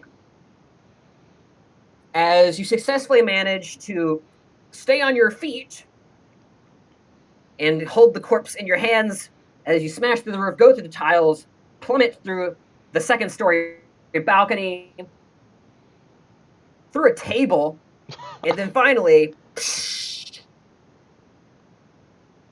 onto a second table below, dropping your lightly fabriced feet into the stew of an angry dwarf.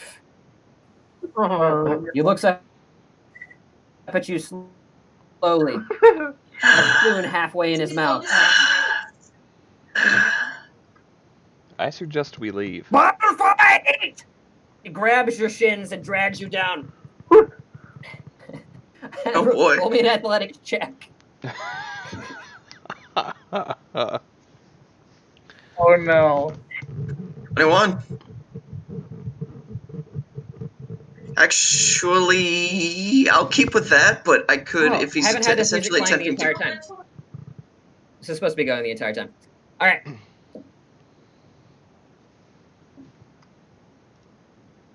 Athletics, yeah. You get drugged down, but you manage to kick him off you. You shove him directly into a human. Hey, what are you doing? It's gonna be a bar Pulls out a fight. scimitar.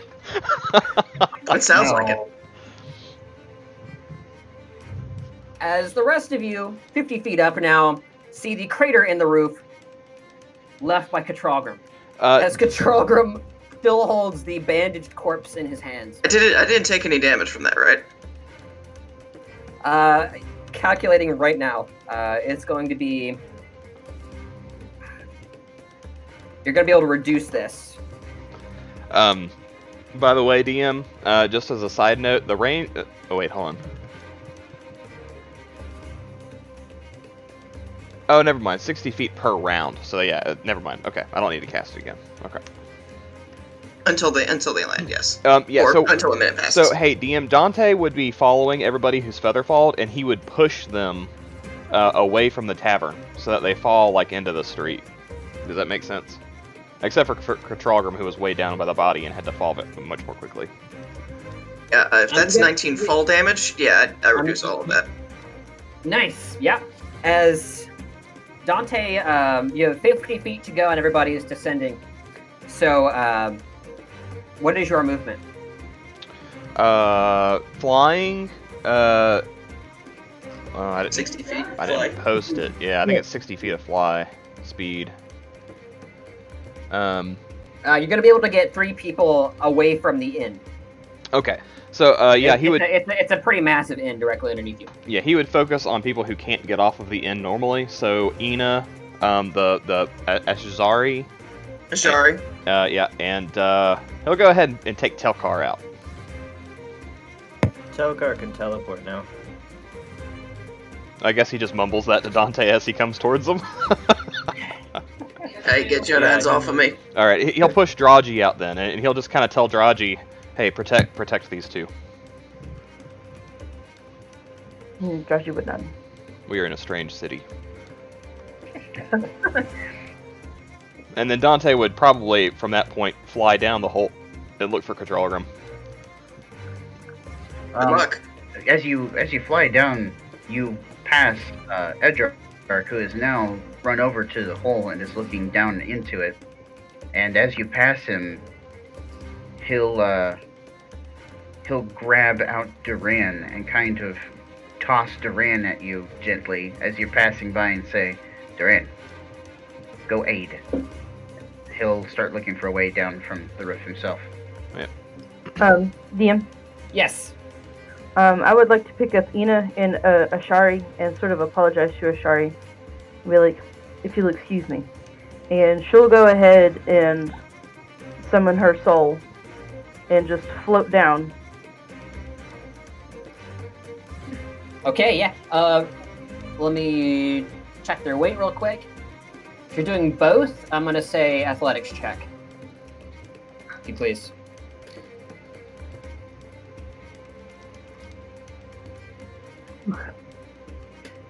Actually, bad roll. You are definitely going to be absorbing the shock for your companions. However, your wings are struggling to just slow your descent quite as much as you would like. As they beat ferociously as you approach the street below. Okay. All right, back to Katralgrim. As the human sellsword throws the scimitar straight into a pillar, which inadvertently cuts off a bit of a female elven maiden's hair. Oh no. She Oh looks no. over, tightens one of her gauntlets. Such primitives. Firebolt across the tavern. As all havoc begins to break loose, the human sellsword's companions begin to rally as they jump across tables. The dwarf gets trapped in the middle. He's just punching crotches at this point. Katrogrim, you're on top. As much as Katrogrim would love to join in this bar fight, this is not his fight, so he's going to step of the wind, and he's going to get himself out of there. Okay. So he's using a key point to disengage as a bonus action. Okay. At this point, the floor is flooded with figures. You cannot move through it. How would you like to get out of the I'm going over them. Okay. I'm essentially ducking, dodging, weaving up and around him, kind of sort of thing. Or run through the wall, I imagine. I can run along the wall too, if necessary.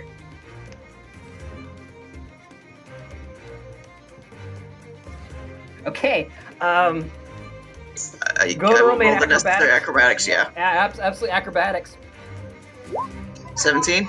As the rest of you land and begin to hear a great commotion coming from this large, kind of mahogany stone inn that you find doubles more so as a tavern, especially on the lower end. A large sign displays above the Red Drake Inn. With Not the Red Dragon Inn. Yeah, as you see a nasty looking dragon actually kind of hanging over. As some of you will know, there's a disparity between drakes and dragons, but apparently whoever named the tavern didn't really care.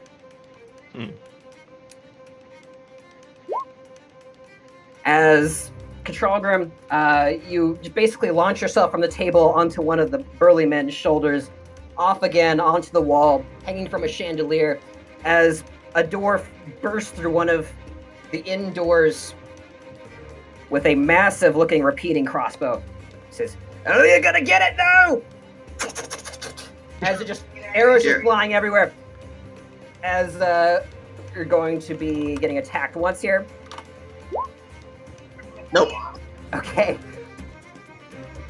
As you see a man take an arrow to the shoulder. Ah! You kidding me?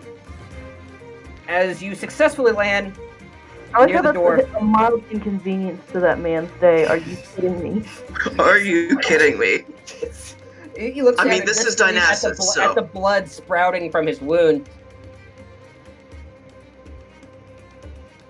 As up until this point, no really big hitters have gotten involved. And then, Katrogrim, you turn face first into a Goliath. Just looks you down. Oh no. He goes, "Heh," and just shoves you. Just make me an athletics check. Athletics? You sure about that? Yeah, you can roll me your choice of acrobatics or athletics, I think, for this check. Well, obviously I want to do acrobatics. Yeah. I was looking at the template. I know, I'm dodging, ducking, and we've run. As you dunk under the Goliath's rather ponderous legs and just slide through. Yeah, I tumble roll between his legs.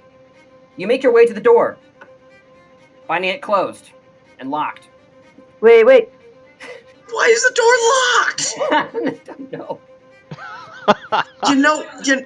It appears that one of the dwarves has embedded an axe sideways. There's a cave troll style. Hey, Austin. Yes. Is there any chance that anyone else can do something since a lot has? Yeah, absolutely. So that's 3 turns. Everybody has landed at this point and gathered their bearings. Cool. Has Dante been able to fly down the hole yet? Yeah, absolutely. Dante, you gently float down the hole just to see absolute pandemonium surrounding you. Yeah, Dante would kind of peek his head down through the, upside down through the hole that leads into the main area where everybody's brawling. It looks like I mean, everybody's being non. Arrow right next to your head.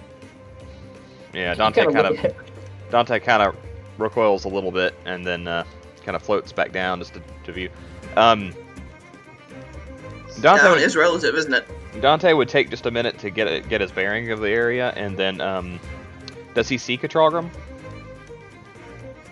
Maybe a perception check.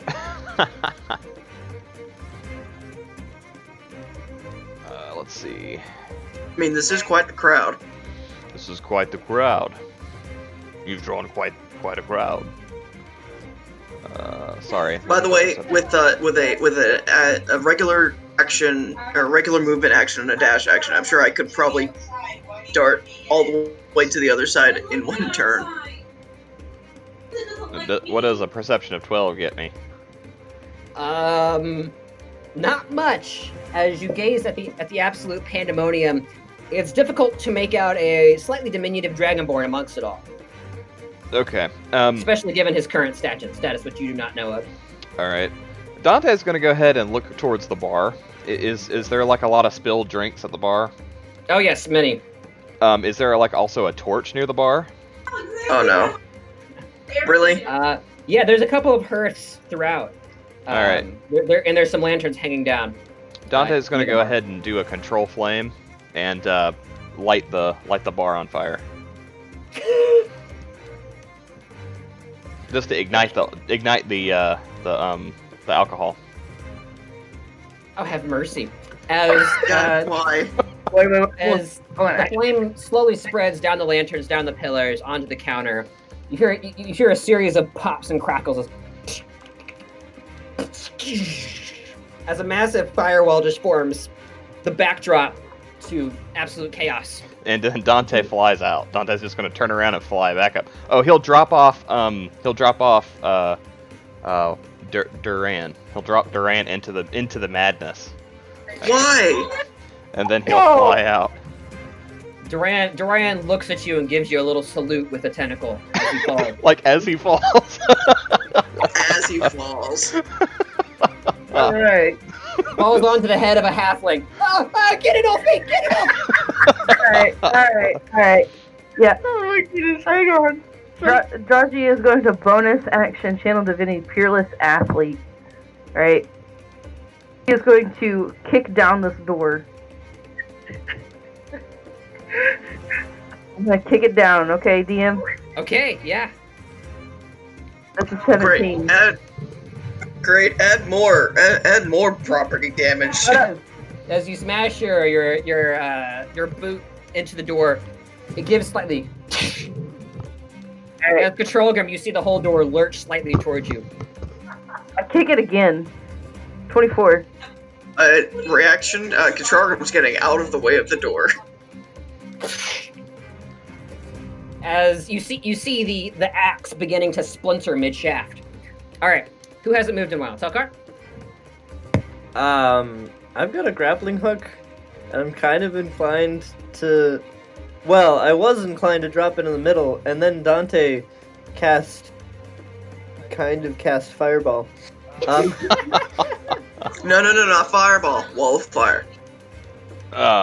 Wait. Almost the same. Dante cast fire. I now want to be as far away from this building as possible, so I'm going to the lowest point of the roof I can find and grappling hooking down. I'll bring Edjarc with me since I think he's still stuck up here too. Yeah, he was looking for a way down. Meanwhile, Edjarc is going to be looking through the eyes of Duran, and we're going to give Duran some real exercise with his +4 stealth. He's going to be going about looking for Katralgrim With his +4 stealth. Okay. Roll me a stealth check. Yeah, I've noticed, yeah. Alright, I would say with advantage with all of the commotion going. +4, let's see. Oh, yeah, what do you think, DM? I mean, it's an octopus. If you just roll normal, I guess. We'll see what happens. Oh, Nope. 10. As as the octopus as Durand realizes maybe he's causing this halfling some minor discomfort as he removes his tentacles from the halfling's face. Is he able to get in hiding? Probably not.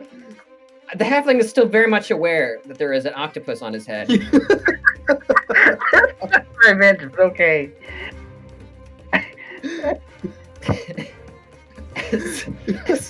As Durand attempts to ride this halfling as far as he can, he knows he has no chance once he's on the ground. This is true. So as he tries to escape the halfling, by instinct, he inks as he jumps off his foot.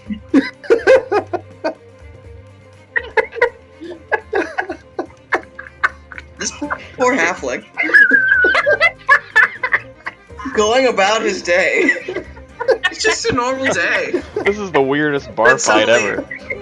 Then suddenly a dragonborn barrels through the ceiling, starts a bar fight. He's in the middle of this. He's one of the smallest people here. He's carrying a body. Don't forget that. I'm talking about the halfling. No, I know, but Stronger has been carrying running a through the mummified, building is currently carrying a the core. mummified body, yes. Dante Halfling would... just suddenly had an octopus slap right on top of his head, and then he didn't get to try to leave. Dante would fly back up that hole and try and get out of the tavern. Okay. And then he would start rounding everybody up who's not inside the tavern right now, and just basically say we need to extricate ourselves. Guys, him. We need to leave. We need to leave. Then you notice that Draji is missing because she is currently trying to kick down the front door. Alright. Go and roll me another athletics check, Draji. 28. As the final kick seems to do it as it smashes open. Yes. The door parting to either side, banging to the sides, as with a collective gasp, the entire crowd looks over. As doors open, get out of here! Yeah, so they just start swamping out as Katralger. You need to make me a dexterity check to just stay in front of everybody. Ride the tidal wave. Yeah, basically. Is he still holding on to the body at this point? Yeah, He's still holding on to the body. Oh no.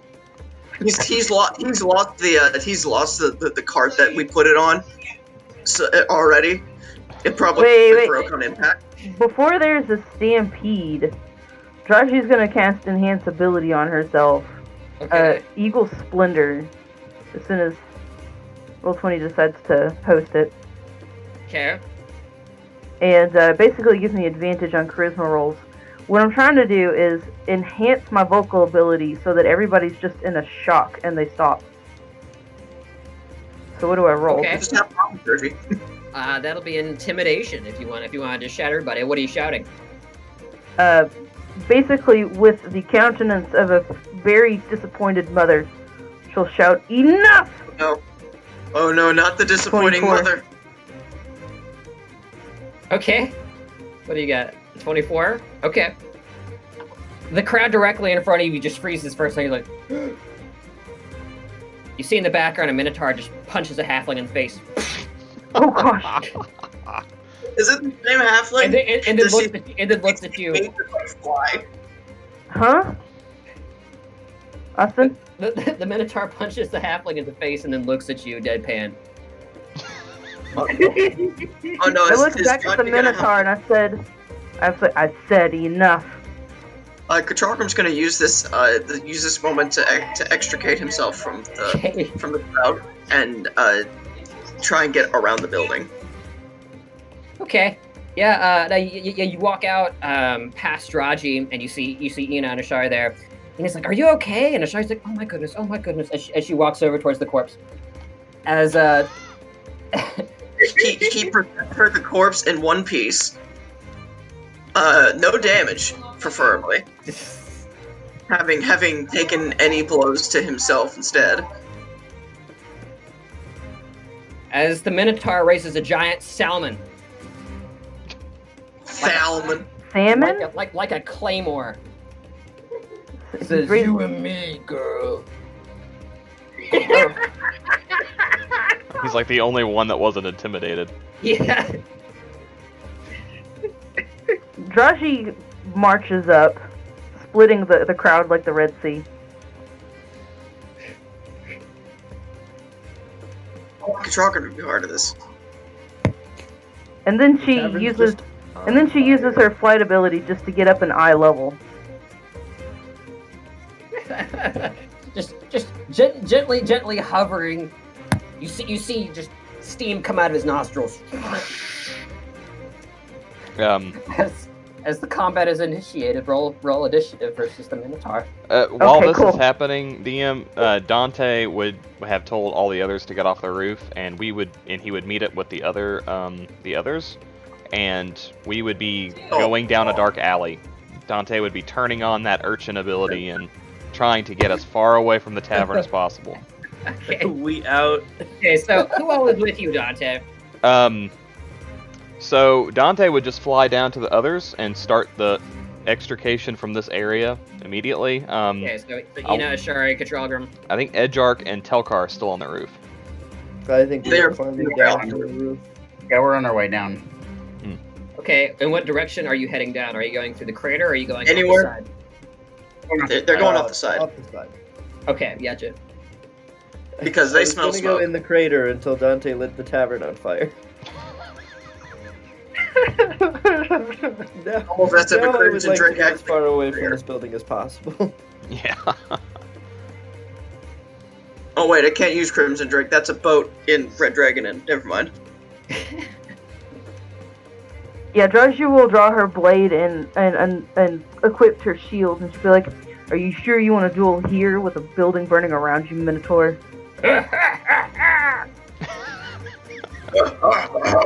Maniacal laugh as he raises the salmon to the ceiling. Perfectly cooked at this point. Slightly broiled. As it will be your initiative, Draji, unless Edjarc was. Oh, it's for Duran. Okay, yeah. Duran was on the half like the Minotaur punched. What would Duran like to do? Duran is still attempting to be sneaky so that he's not particularly noticed. Duran is going to prepare himself to aid Draji in just a moment. Okay. But So- he's not taking action yet. He wants to. He's holding So it. it's Okay. Are you gonna hold your whole Okay. turn? Yeah. Okay. By the way, is holding our turn a is that a house rule? No, it's not a house rule. It's an actual D&D rule. Yeah, you can skip your turn. Yeah. You can So just push yourself lower in the initiative order. I actually think that they released a an unearthed arcana in which they said that that's not actually a thing. Oh, really? Okay. Yeah, I'll find it That's for a- you. We'll look into it. Anyway, continue. Okay. Yeah, your go. Can I go? Yeah. Okay. It's lower than 10. Interesting. Yeah, I won. She's not looking. She's just looking to knock him out. So these are all non-lethal. Can you do non-lethal damage with the Sunblade? That's a great question. That is a very good question. It is radiant energy. It's a magical weapon. Let me check. Wait, Yeah, now that what now that damage? you mention that, she probably just tried to punch him with the pommel in her hand. I think that's non-lethal. That's fair. You just pick up a fish of your own. Okay, any melee attack can be a knockout blow. The type of damage is non-relevant. Says the rules. I don't know how I feel about that, but it's fine. Not worried about it. Okay, so what am I doing? You can attack it with the yeah. Those attacks work. So non-lethal? Mm-hmm. Okay.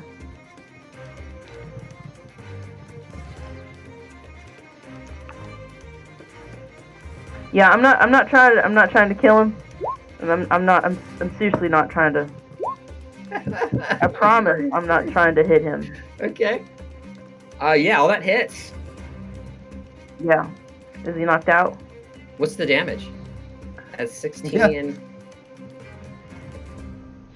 16 plus 15 is 33 damage. 31. Wait, is there 30? It's 33. 33. Oh, plus 15. Hang on. Oh, right. 48. Yeah. That's 48 total.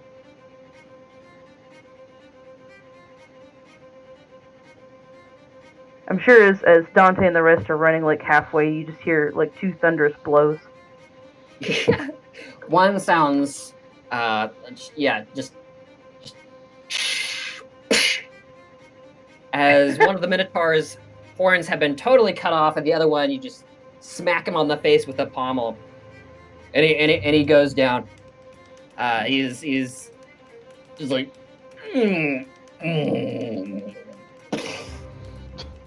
Yeah, Draji maintains her floating. She just looks around. Anybody else want some?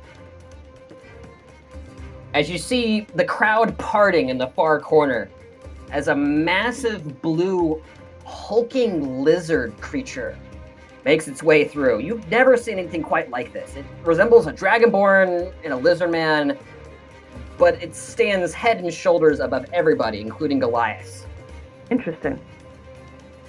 It has a horn on its head, almost like a rhinoceros. It's It wears a simple loincloth, and across its back is a giant sword.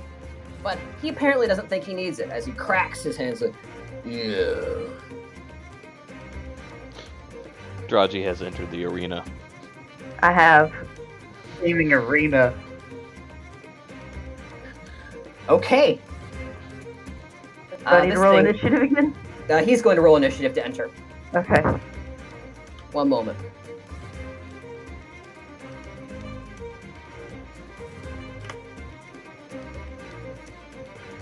How far away can Edjarc be away from his familiar? Yeah, I was double checking that. 1 second. Bury the behemoth. Bury the behemoth. Bury. B is for bury the behemoth. Okay. Yeah, okay, so that's going to be a +2.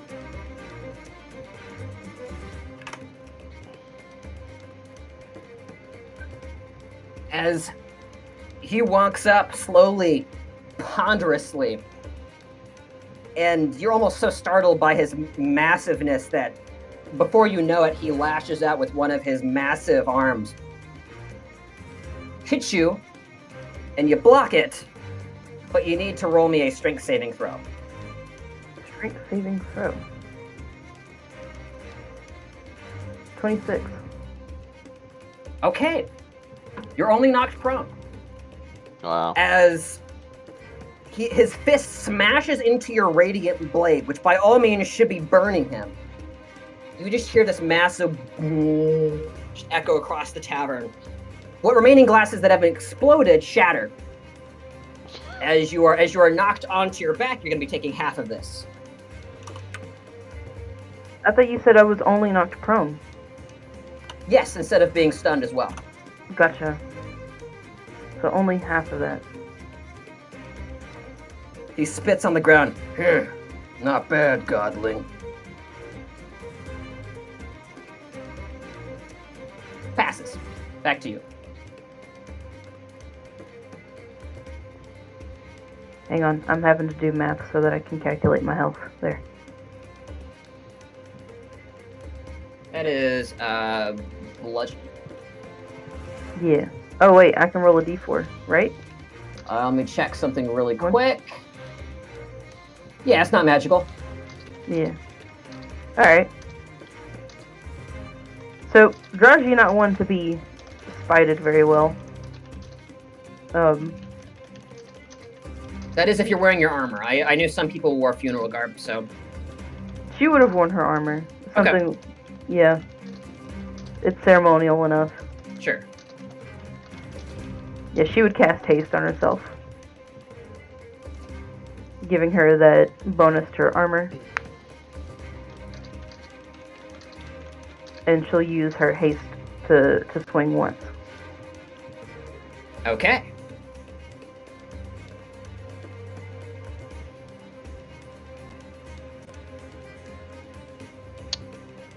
That will be hitting for sure. 14 radiant. DM, the in the chat, basically what we've decided is, Telkar, if he's up for it, and Edjarc will kind of stay within 100 feet of the tavern so that Edjarc can still communicate with his Duran, and the rest of us are just going to keep going, and try to find like a nice little hovel or dark area to hide in, farther away from the tavern. I really wish Streetwise was still a skill.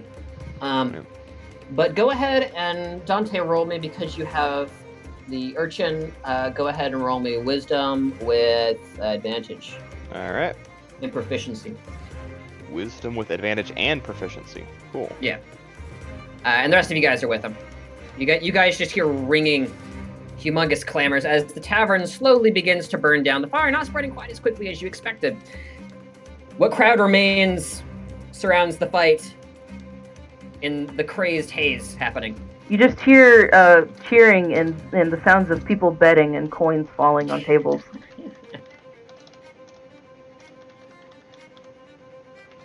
Very nice, Dante.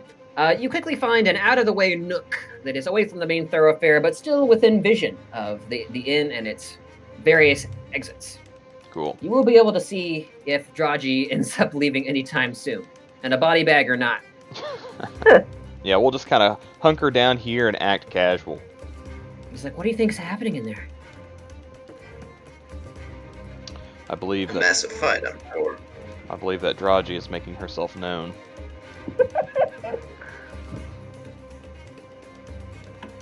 I'm asserting my dominance, as is per usual. Another 4 radiant. Radiant soul, very nice. All that goes through.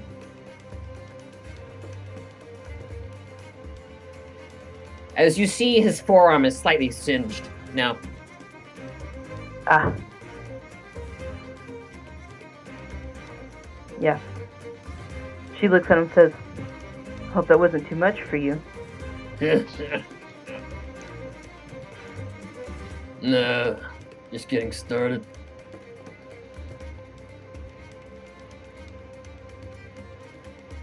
Yeah, she prepares herself for whatever's coming next, if he has a sling coming. Boss doesn't like me to use this, but I'll make an exception. He takes out the sword. It crackles with electricity. Ooh. Neat. Did Edjarc's octopus get a turn? Yeah, we don't have a turn order up, so I feel like we're just kind of passing. Yeah, it'll be Draji.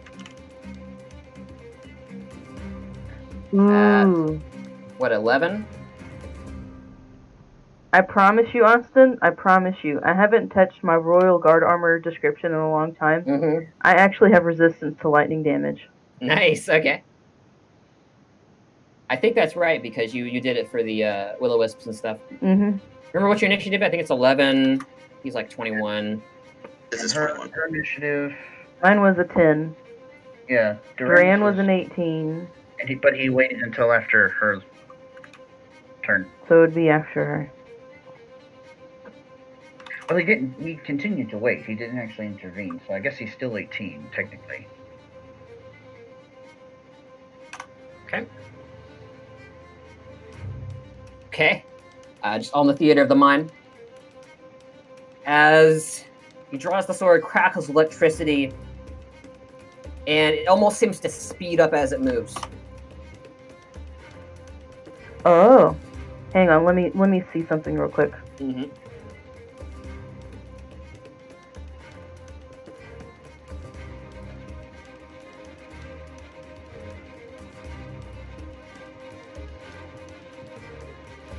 Just for also theater of mind, she would attempt glorious defense, but I think that would still meet it. So it's a +5, right? Let's see. Yeah, it's just a +5. Yeah, it's +5, and right now it's 23. That would still be a 28, so it still meets it. I think she would still get hit. Okay, yeah. As you hold up your shield, as he just smashes into you, just the unbelievable amount of brute force as he needs to roll to see if he recharges a particular ability. He does not. as you stagger backwards, but don't go prone yet. Gotcha. You're going to be taking... it's going to be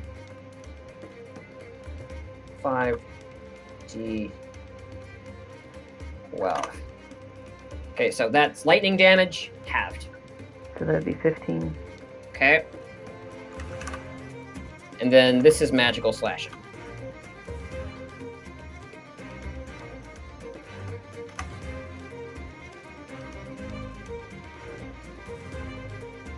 Okay.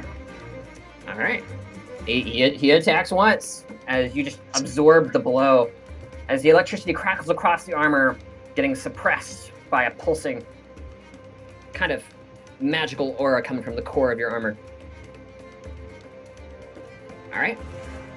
Duran's go. Go, Duran, go. Duran is, Edjarc isn't concerned for Draji yet, so Duran's going to continue to be sneaky, but he's going to be ready at any time to launch himself at this creature with a constricting attack, but he's not going to do it yet. So he he readies the tentacle attack. That's all he's going to do. Okay.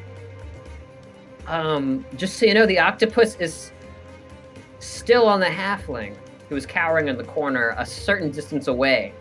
Well, as long as the halfling is still cowering, and the octopus can use it as cover Okay. to hide. What's the octopus's movement? It's 5 feet. I'm saying as long as he's within 5 feet, then he'll stay put. But if not, he's going to be sneaky. Okay. It's probably about 10 feet away. Halfling got away. All right, he's So yeah, going you can to, move up with the octopus if you wanted.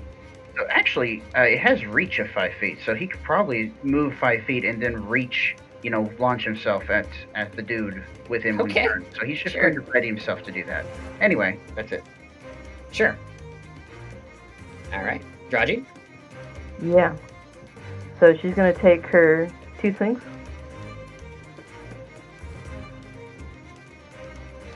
Let's see. What's this? Do they hit?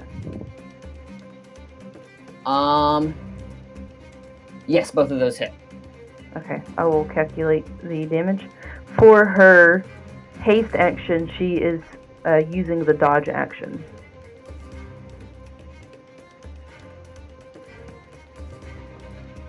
Cool. Okay.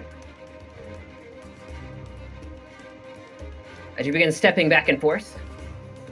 That was... Let me recount that. Hang on.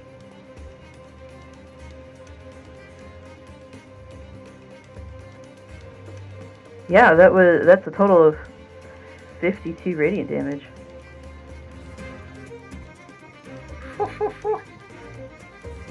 As you see his scaly hide beginning to smoke slightly from the repeated radiant attacks. Still haven't managed to break skin though. Yeah. She begins to smile a little bit. All right. Going back up to him. Says, hey, pretty good. As you can see him, he's actually having trouble talking through his teeth, almost like he's not used to speaking.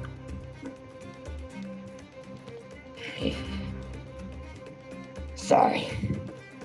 Gotta end this quick. He nods over to the crowd, and you can see a certain dragonborn making his way through the crowd, dressed in large platinum armor. As he says, "What was your name again?" Draji, what is yours?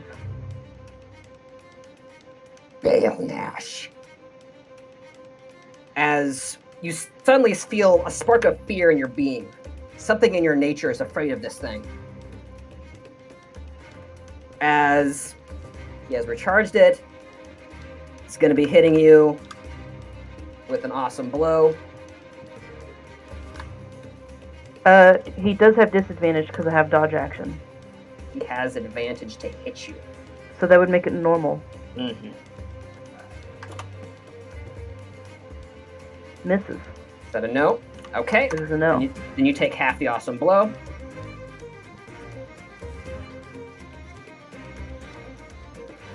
And it's going to be...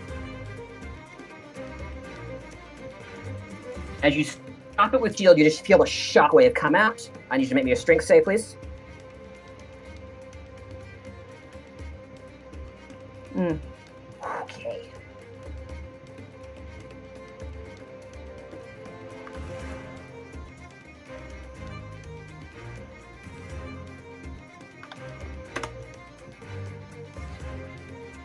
As you are hit with almost like a tidal wave of force, and this is going to be thunder damage. I'm resistant to thunder damage. Nice. And you are knocked prone and stunned. Now, you said I was going to take half that damage?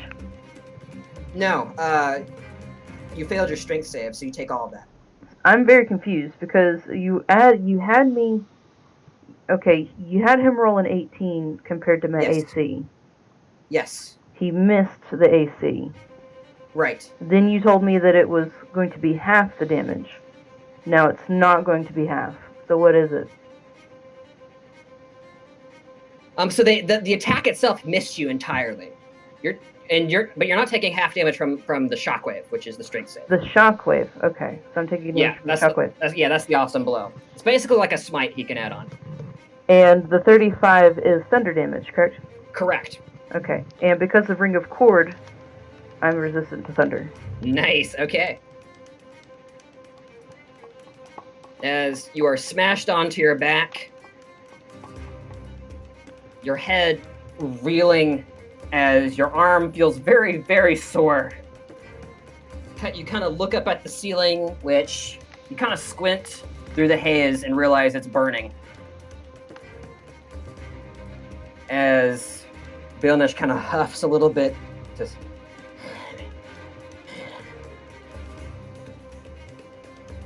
Looks like you win, God Girl. As you hear a voice pipe up from the audience. Bilnish, what are you doing? As he sheathes the massive sword and says, Sorry, boss. You see a large dragonborn male walk over to you. He looks down, looks around at the burning tavern, says, Such a strange place. So sorry for your trouble. You find on your chest plate a platinum acrosin piece. Draji would shake all medical expenses. Draji would shake her head and say, "No, it was an honor, and I hope we fight again."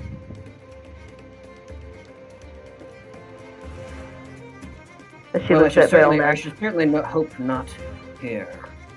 The new Dragonborn looks over at Bale Nash. Bale Nash kind of looks cowed almost, kind of looks down at his feet. I suggest we leave the premises. Come along, Bale Nash. You have some explaining to do. Bale Nash, tail between his legs, kind of looks at you, gives you the thumbs up, and walks off behind. You made a friend, I think? I think? Not the right kind of friend. Yeah, Draji gives the platinum piece to the barkeep. And then proceeds to zoom out. The absolute terrified barkeep who is trapped on the opposing side of the bar, you fling a platinum piece at for his trouble as you leave. You see many wagons pulled up as it would seem the firefighting crews of Dynassus have arrived to help combat this blaze as it begins to grow.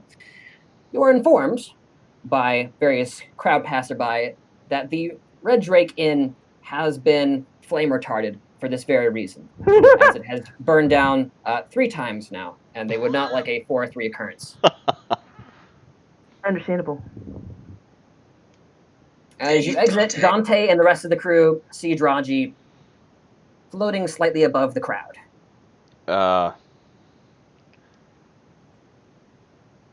Hey, Nick, why don't you just summon Duran back to you? Edjarc is too busy wigging out with Telkar about what he just witnessed. He's like relaying everything, like regaling it like a tale as he's witnessing it. He's giving everyone the play-by-play. Even though Telkar can probably see what's going on, it doesn't matter. Edjarc is watching through Duran's eyes, and he's like gaping about it.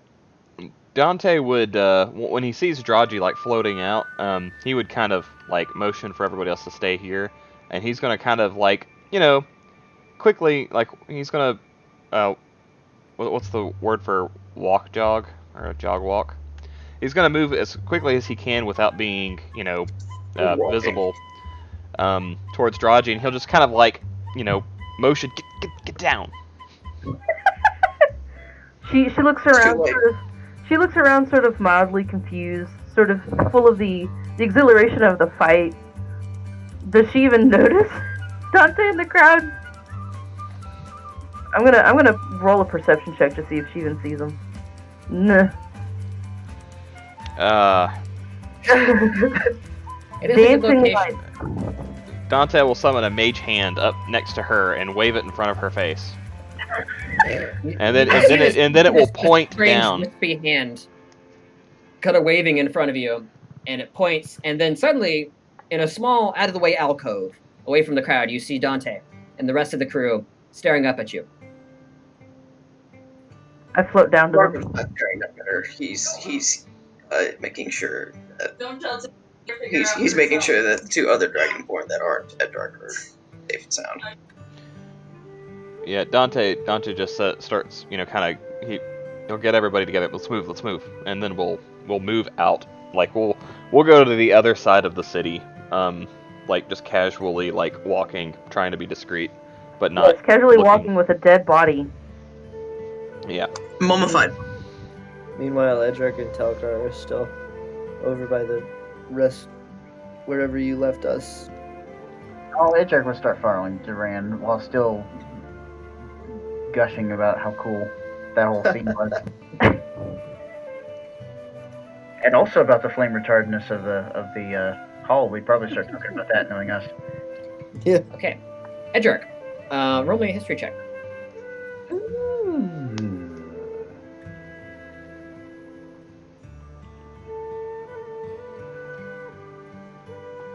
Aha, 24.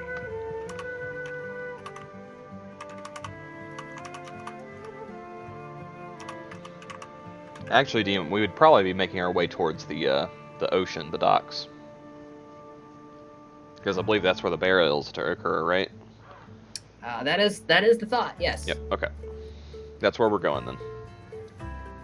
As you walk through the city of Dynassus, your first experience, hopefully not mellowing what is sure to be a wonderful experience, is assaulted by peddlers left and right.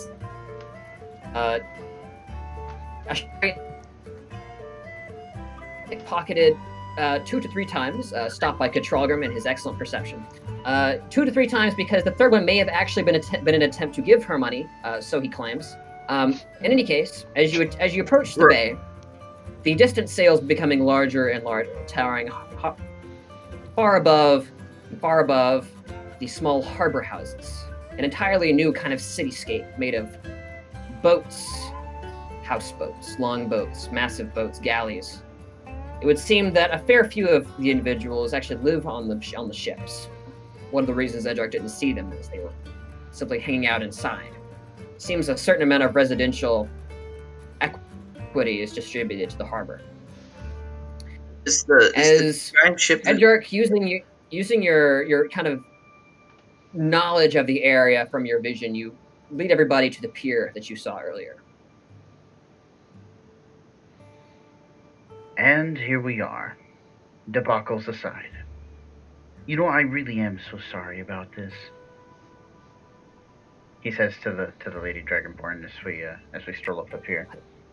Well, I honestly don't know what to say. But I suppose it all worked out. In any case, I do believe I still have the relevant materials. She kind of checks her pack. Says, here we are.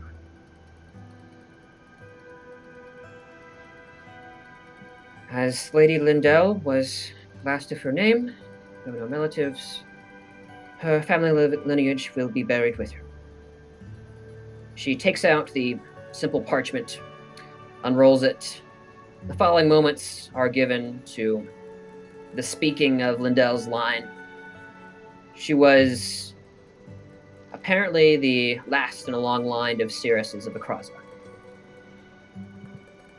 The first of which were at least mildly involved in the anointing of the first apostle. So certainly a significant lineage imparted.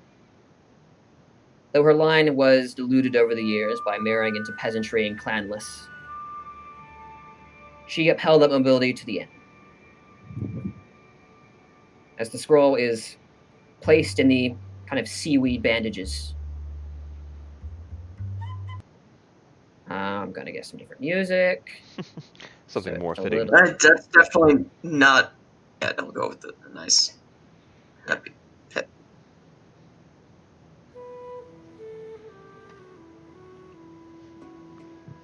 As she says, all right, if you please, lay her there near the water. She kind of gestures to the end of the pier.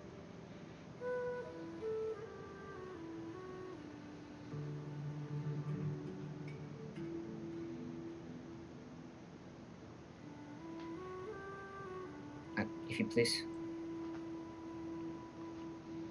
Are we, thing do? Do thing. Hello? Who was moving the corpse? I suppose it's still Katelgrim. That would be a Katrargrim thing then. Okay. Yeah. Mhm. You pick up the remains of Lady Lindell right here near the end of the pier. At this point, you look off to your left and right, and you see lining some of the Akrazan boats, a few Dragonborn kind of sitting on their boats or leaned over the edge, watching the proceedings.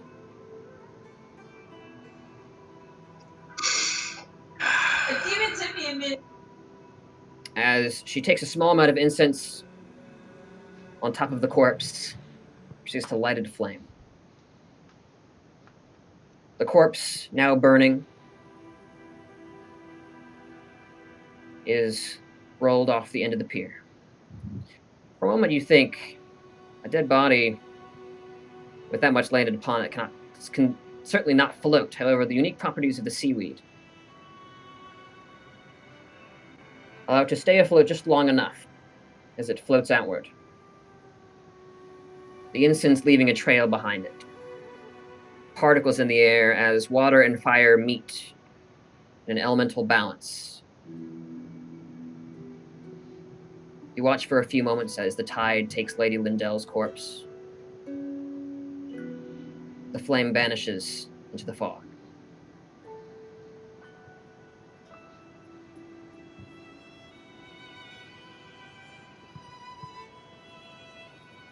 Dragonborn funerals are often very quiet, somber affairs, attended by personal friends and family. And those of you from the humanity side of things are taken aback by the absolute lack of any ceremony besides the motions. Shari looks out, looks at you, and bows.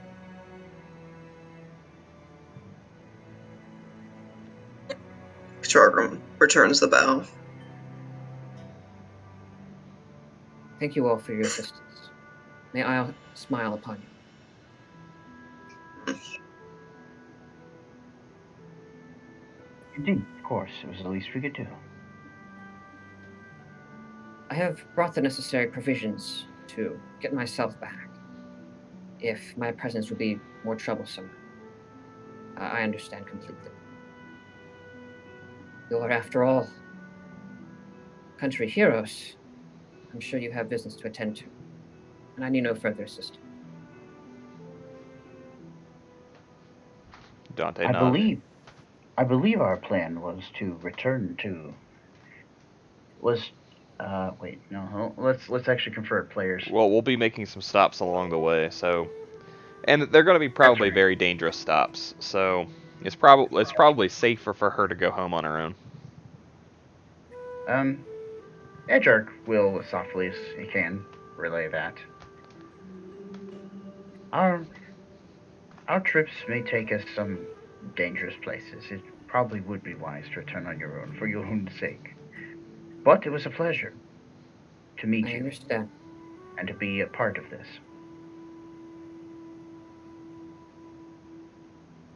It is a few folk, foreigners, who would do what we all have done to aid us in this process. So to those who do not understand the ceremony, I thank you. And you have aided Lindell's soul in her place in the afterlife.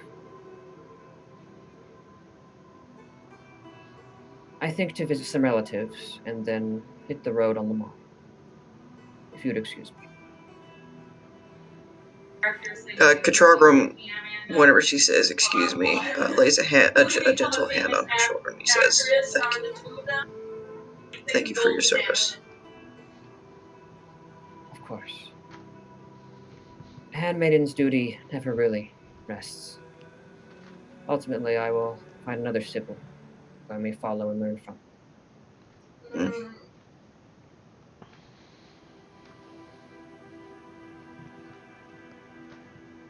He removes his hand from her shoulder and returns to look back out to see. What Lady Lindell said to you, you have not shared it with anyone?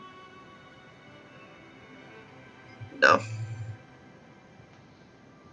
She nods thoughtfully.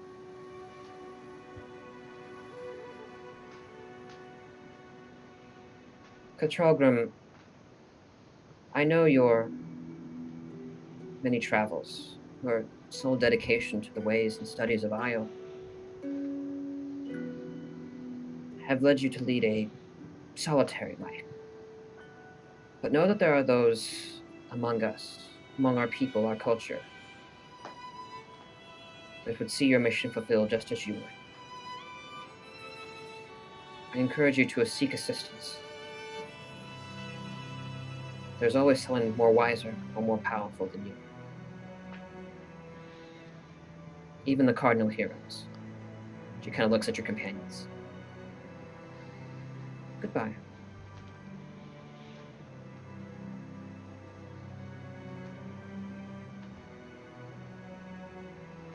Goodbye. She walks off down the pier. Katrogrum stays silent at the moment.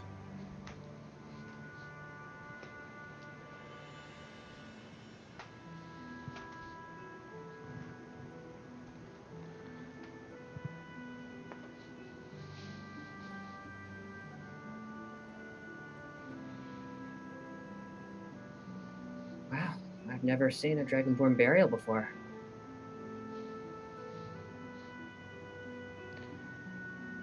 That's Ina kind of looking morosely off into the fog. I suppose that it's quiet and there's a great deal of needless superstition involved. But then again, there are many things about this plane that I do not understand.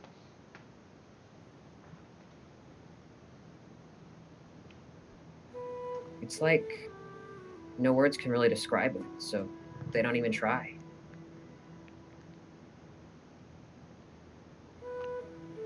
Why would Edjarc will say, I have thought the same to myself, being somewhat sentimental of a, well, for a dragonborn, I suppose. But then I think to myself, to try would be to do it a disservice. Don't you think? He thinks for a second and then nods.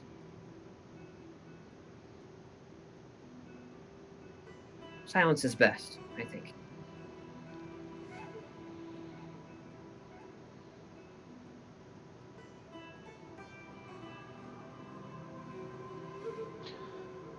well, it's about 12. I think that's probably an excellent place to end. Sure thing, guys. You all stand on the pier, Dynassus Bay, the hulking city behind you, the foggy waters in front of you, and Lake Altrea far to the south of you. So, a certain journey ahead. Mm-hmm. We'll end it there. Yes. Well, and we also want to go and gain information from the sailors about the whatever is plaguing them in the seas into the north. Which means we're gonna have to deal with the exiled foes. What? You could avoid them. I mean, we can avoid them, but then we would be avoiding the largest ship in the bay. Yep. Should we do MVP? Yeah, let's do it. One moment. Just get some better music.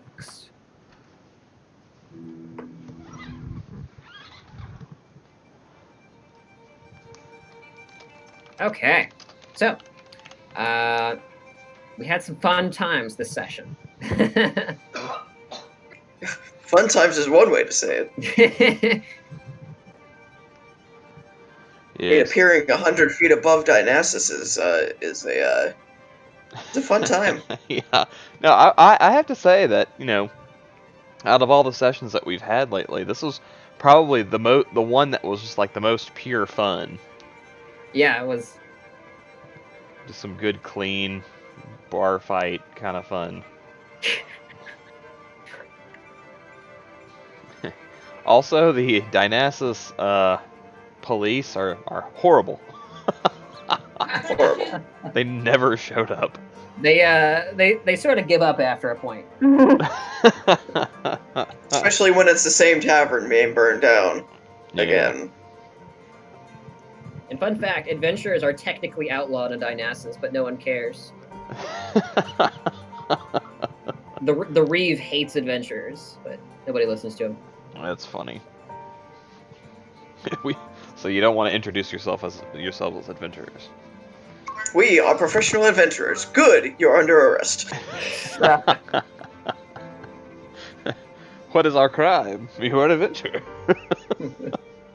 You said so yourself. Indeed, that is your crime. You admitted to it. Alright, so we had Edjarc and Dante with their painting, Katralgrim with his roleplay. That was sort of Katralgrim's quest too. That was excellent, and Katralgrim Not done yet. Keeping the corpse intact. Yeah, that's true. That's a good point.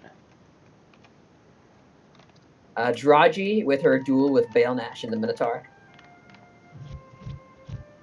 I get the feeling Bale Nash is not actually part of this plane. Originating from this plane. Yeah, that was an interesting set of characters. I have a feeling that we'll run into them again. We'll run into that poor halfling at one point again. That poor halfling. We just see this black-faced halfling. Has permanent pucker marks on his face. His hair is now ink. It's like Pentopox from Avatar. It's going to take him months to get the ink off of his face. And out of his hair.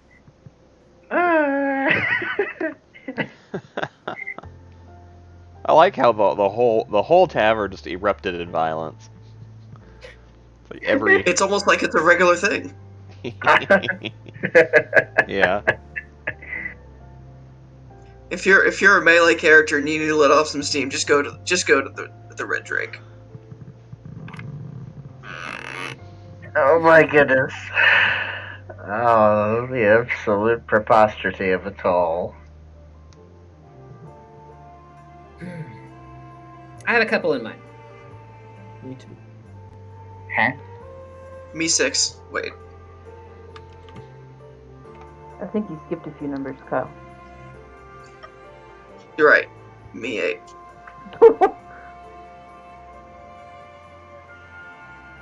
Me 8, but me still hungry. You should go eat.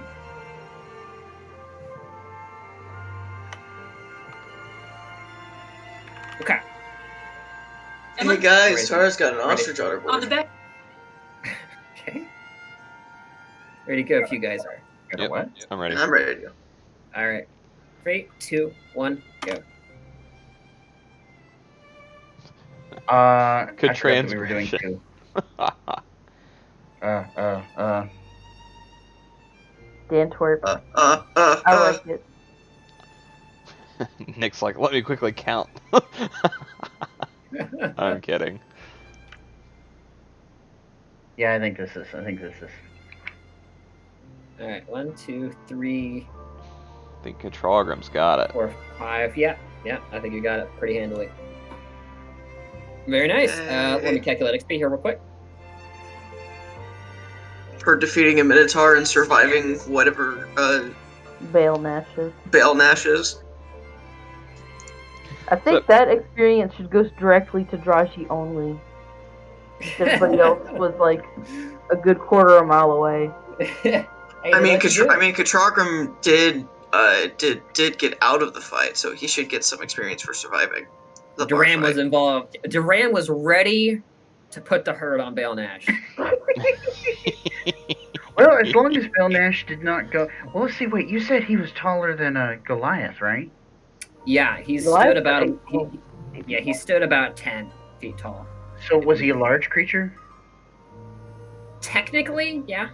Technically, okay. He's That not would be wide. technicality. He's just really tall and pretty thick. Okay, so not a medium creature. He'd be a large creature. Yeah, he would be. Okay. Yeah, I wouldn't have been able to grapple him. Never mind. Shred. Okay. So let me do this. Everybody will be getting 500. Ooh. Woo! And then a third of that. Okay, the minimum is 200, so yeah, you get an extra 200 controller.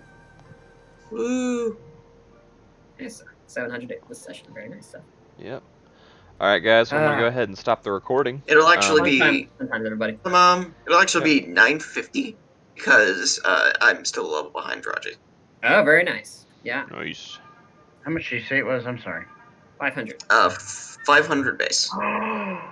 Yay! I leveled up. Ooh, Nice, hey. Wow. What level are you now? 15. Oh, yeah, cool. Great, wonderful.